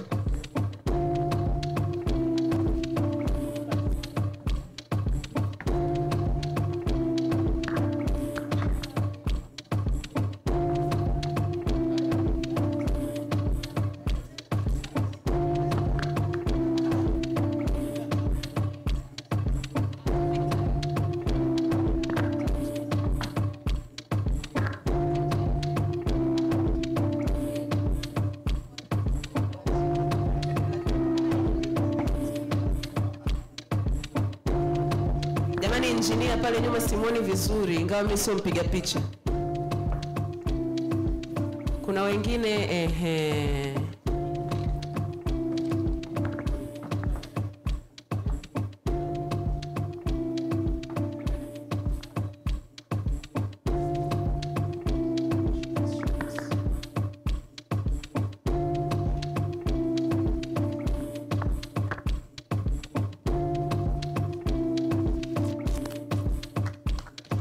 Asanteni sana. Mgeni rasmi naomba baki hapo hapo, bado kuna timu ya MCL. Mwananchi Communications jamani. Carol, Yes. kuacha, I have to be there too. Yes, thank you. Mi basi tu leo mmenivaisha nani nguo yenu lakini I'm supposed to be there too, si ndio?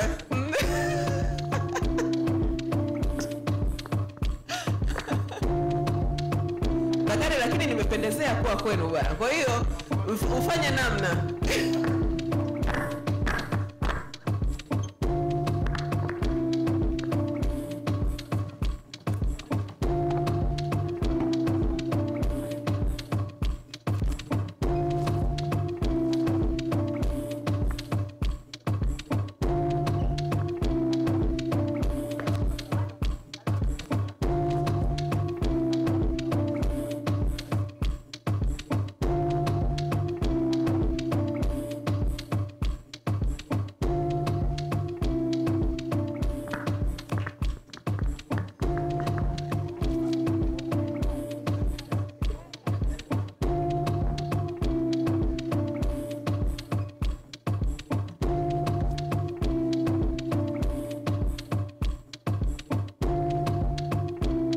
Asante sana.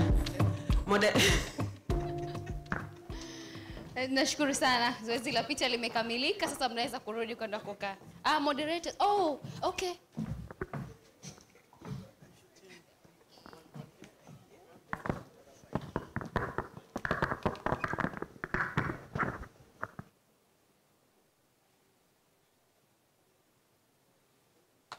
Tunawashukuru sana.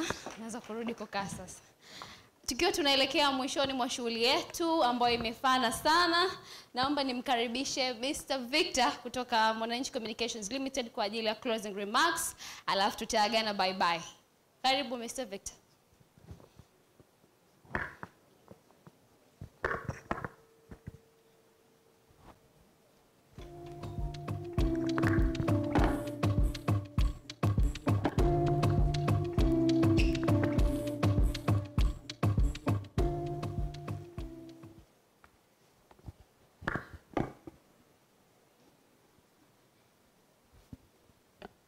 Hi there. All right. So I guess it's short time. Kwetu sisi watu tulioko kwenye hii space ya content. I would just really like to take this opportunity to first thank each and every one of you, right, for showing up today, for being part of this conversation, for your contributions today, and perhaps a round of applause first for every single one of yourselves.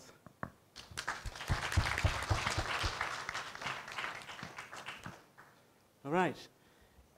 So again, my vote thanks very quickly. Special thank you to our acting guest of honor and keynote speaker, Ambassador Mwanaidi Sinare, and each of our featured panelists, Doris Kiwelu from Towerhead, industry consultant and Juvenile partner Aida Kianga, and Songa CEO Anaya Samuel. So Songas is our sponsor for this, so a really special shout out to them.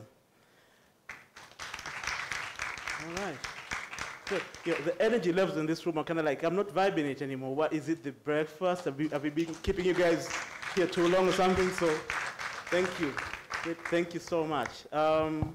So again, a really special congratulations to each of our winners. You know, you guys are the shining beacon for the rest of us to look up.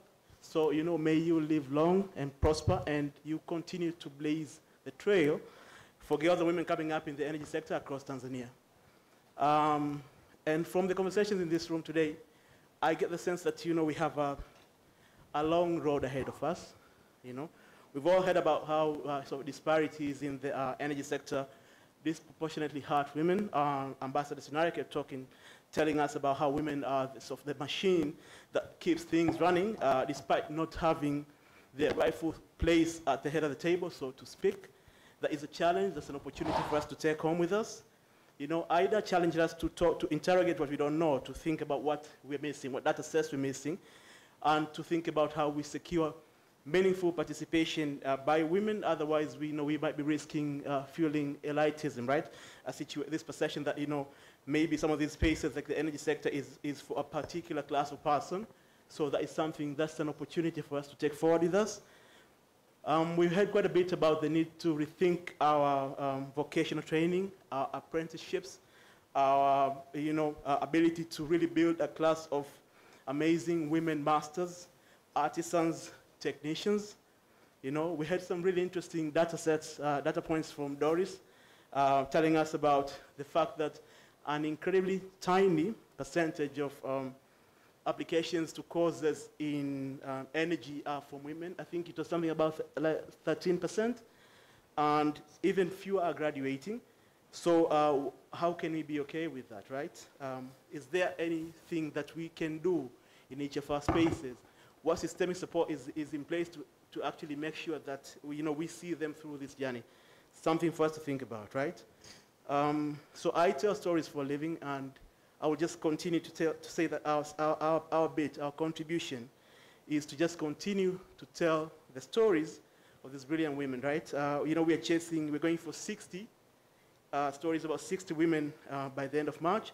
So our digital platforms, The Citizen, Mwanaspoti, Mwananchi, all these spaces, we keep reading these spaces, keep engaging these forums. We're going to continue to showcase the brilliant work that's being done by women in the energy sector and in all the various other sectors across Tanzania. So that's our contribution, but something for us to think about, right? Is that enough? What can every single one of us in this room, right, individually, collectively, do, right? What can we do to push that sort of message for equality and equity today for this sector, right? So what is each of our actions? I think for me, that's about it. That's my minute. Thank you all so much for joining us. You've all been absolutely brilliant. I hope we continue to talk to each other about these things. We continue to have meaningful conversations about creating equality today, right, for that sustainable tomorrow that we all sort of envision. Happy International Women's Day, and have a fabulous day. And as you do that, I have a plug. As you do that, this evening, we are hosting our 2022 Rising Women Awards. So please tune in from 5 to 6 p.m. From around 5, 6 p.m., you're going to see a lot of really amazing women. We're going to celebrate sort of the leadership, their creativity, their achievement. So you don't want to miss this. So join us in the evening from wherever you are, on YouTube, on Instagram, on Twitter. Connect, comment, share, talk it up. Thank you all so much. Have a good day. Thank you so much for that. Jamani, kama alivyosema, sisi tunawashukuru. Thank you very much for attending, and thank you for being present. Ingawa mimi mpaka sasa hivi sijaridhika na makofi yenu, but life moves on. But yeah, I would like to wish you now a very good morning. My name is Karen Dossi, and my co-host Anna Portness. Thank you very much for being here, and happy Women's Day. Break the bias, jamani. Wherever we're going today and onwards, break the bias. Thank you so much, and a very good morning to you.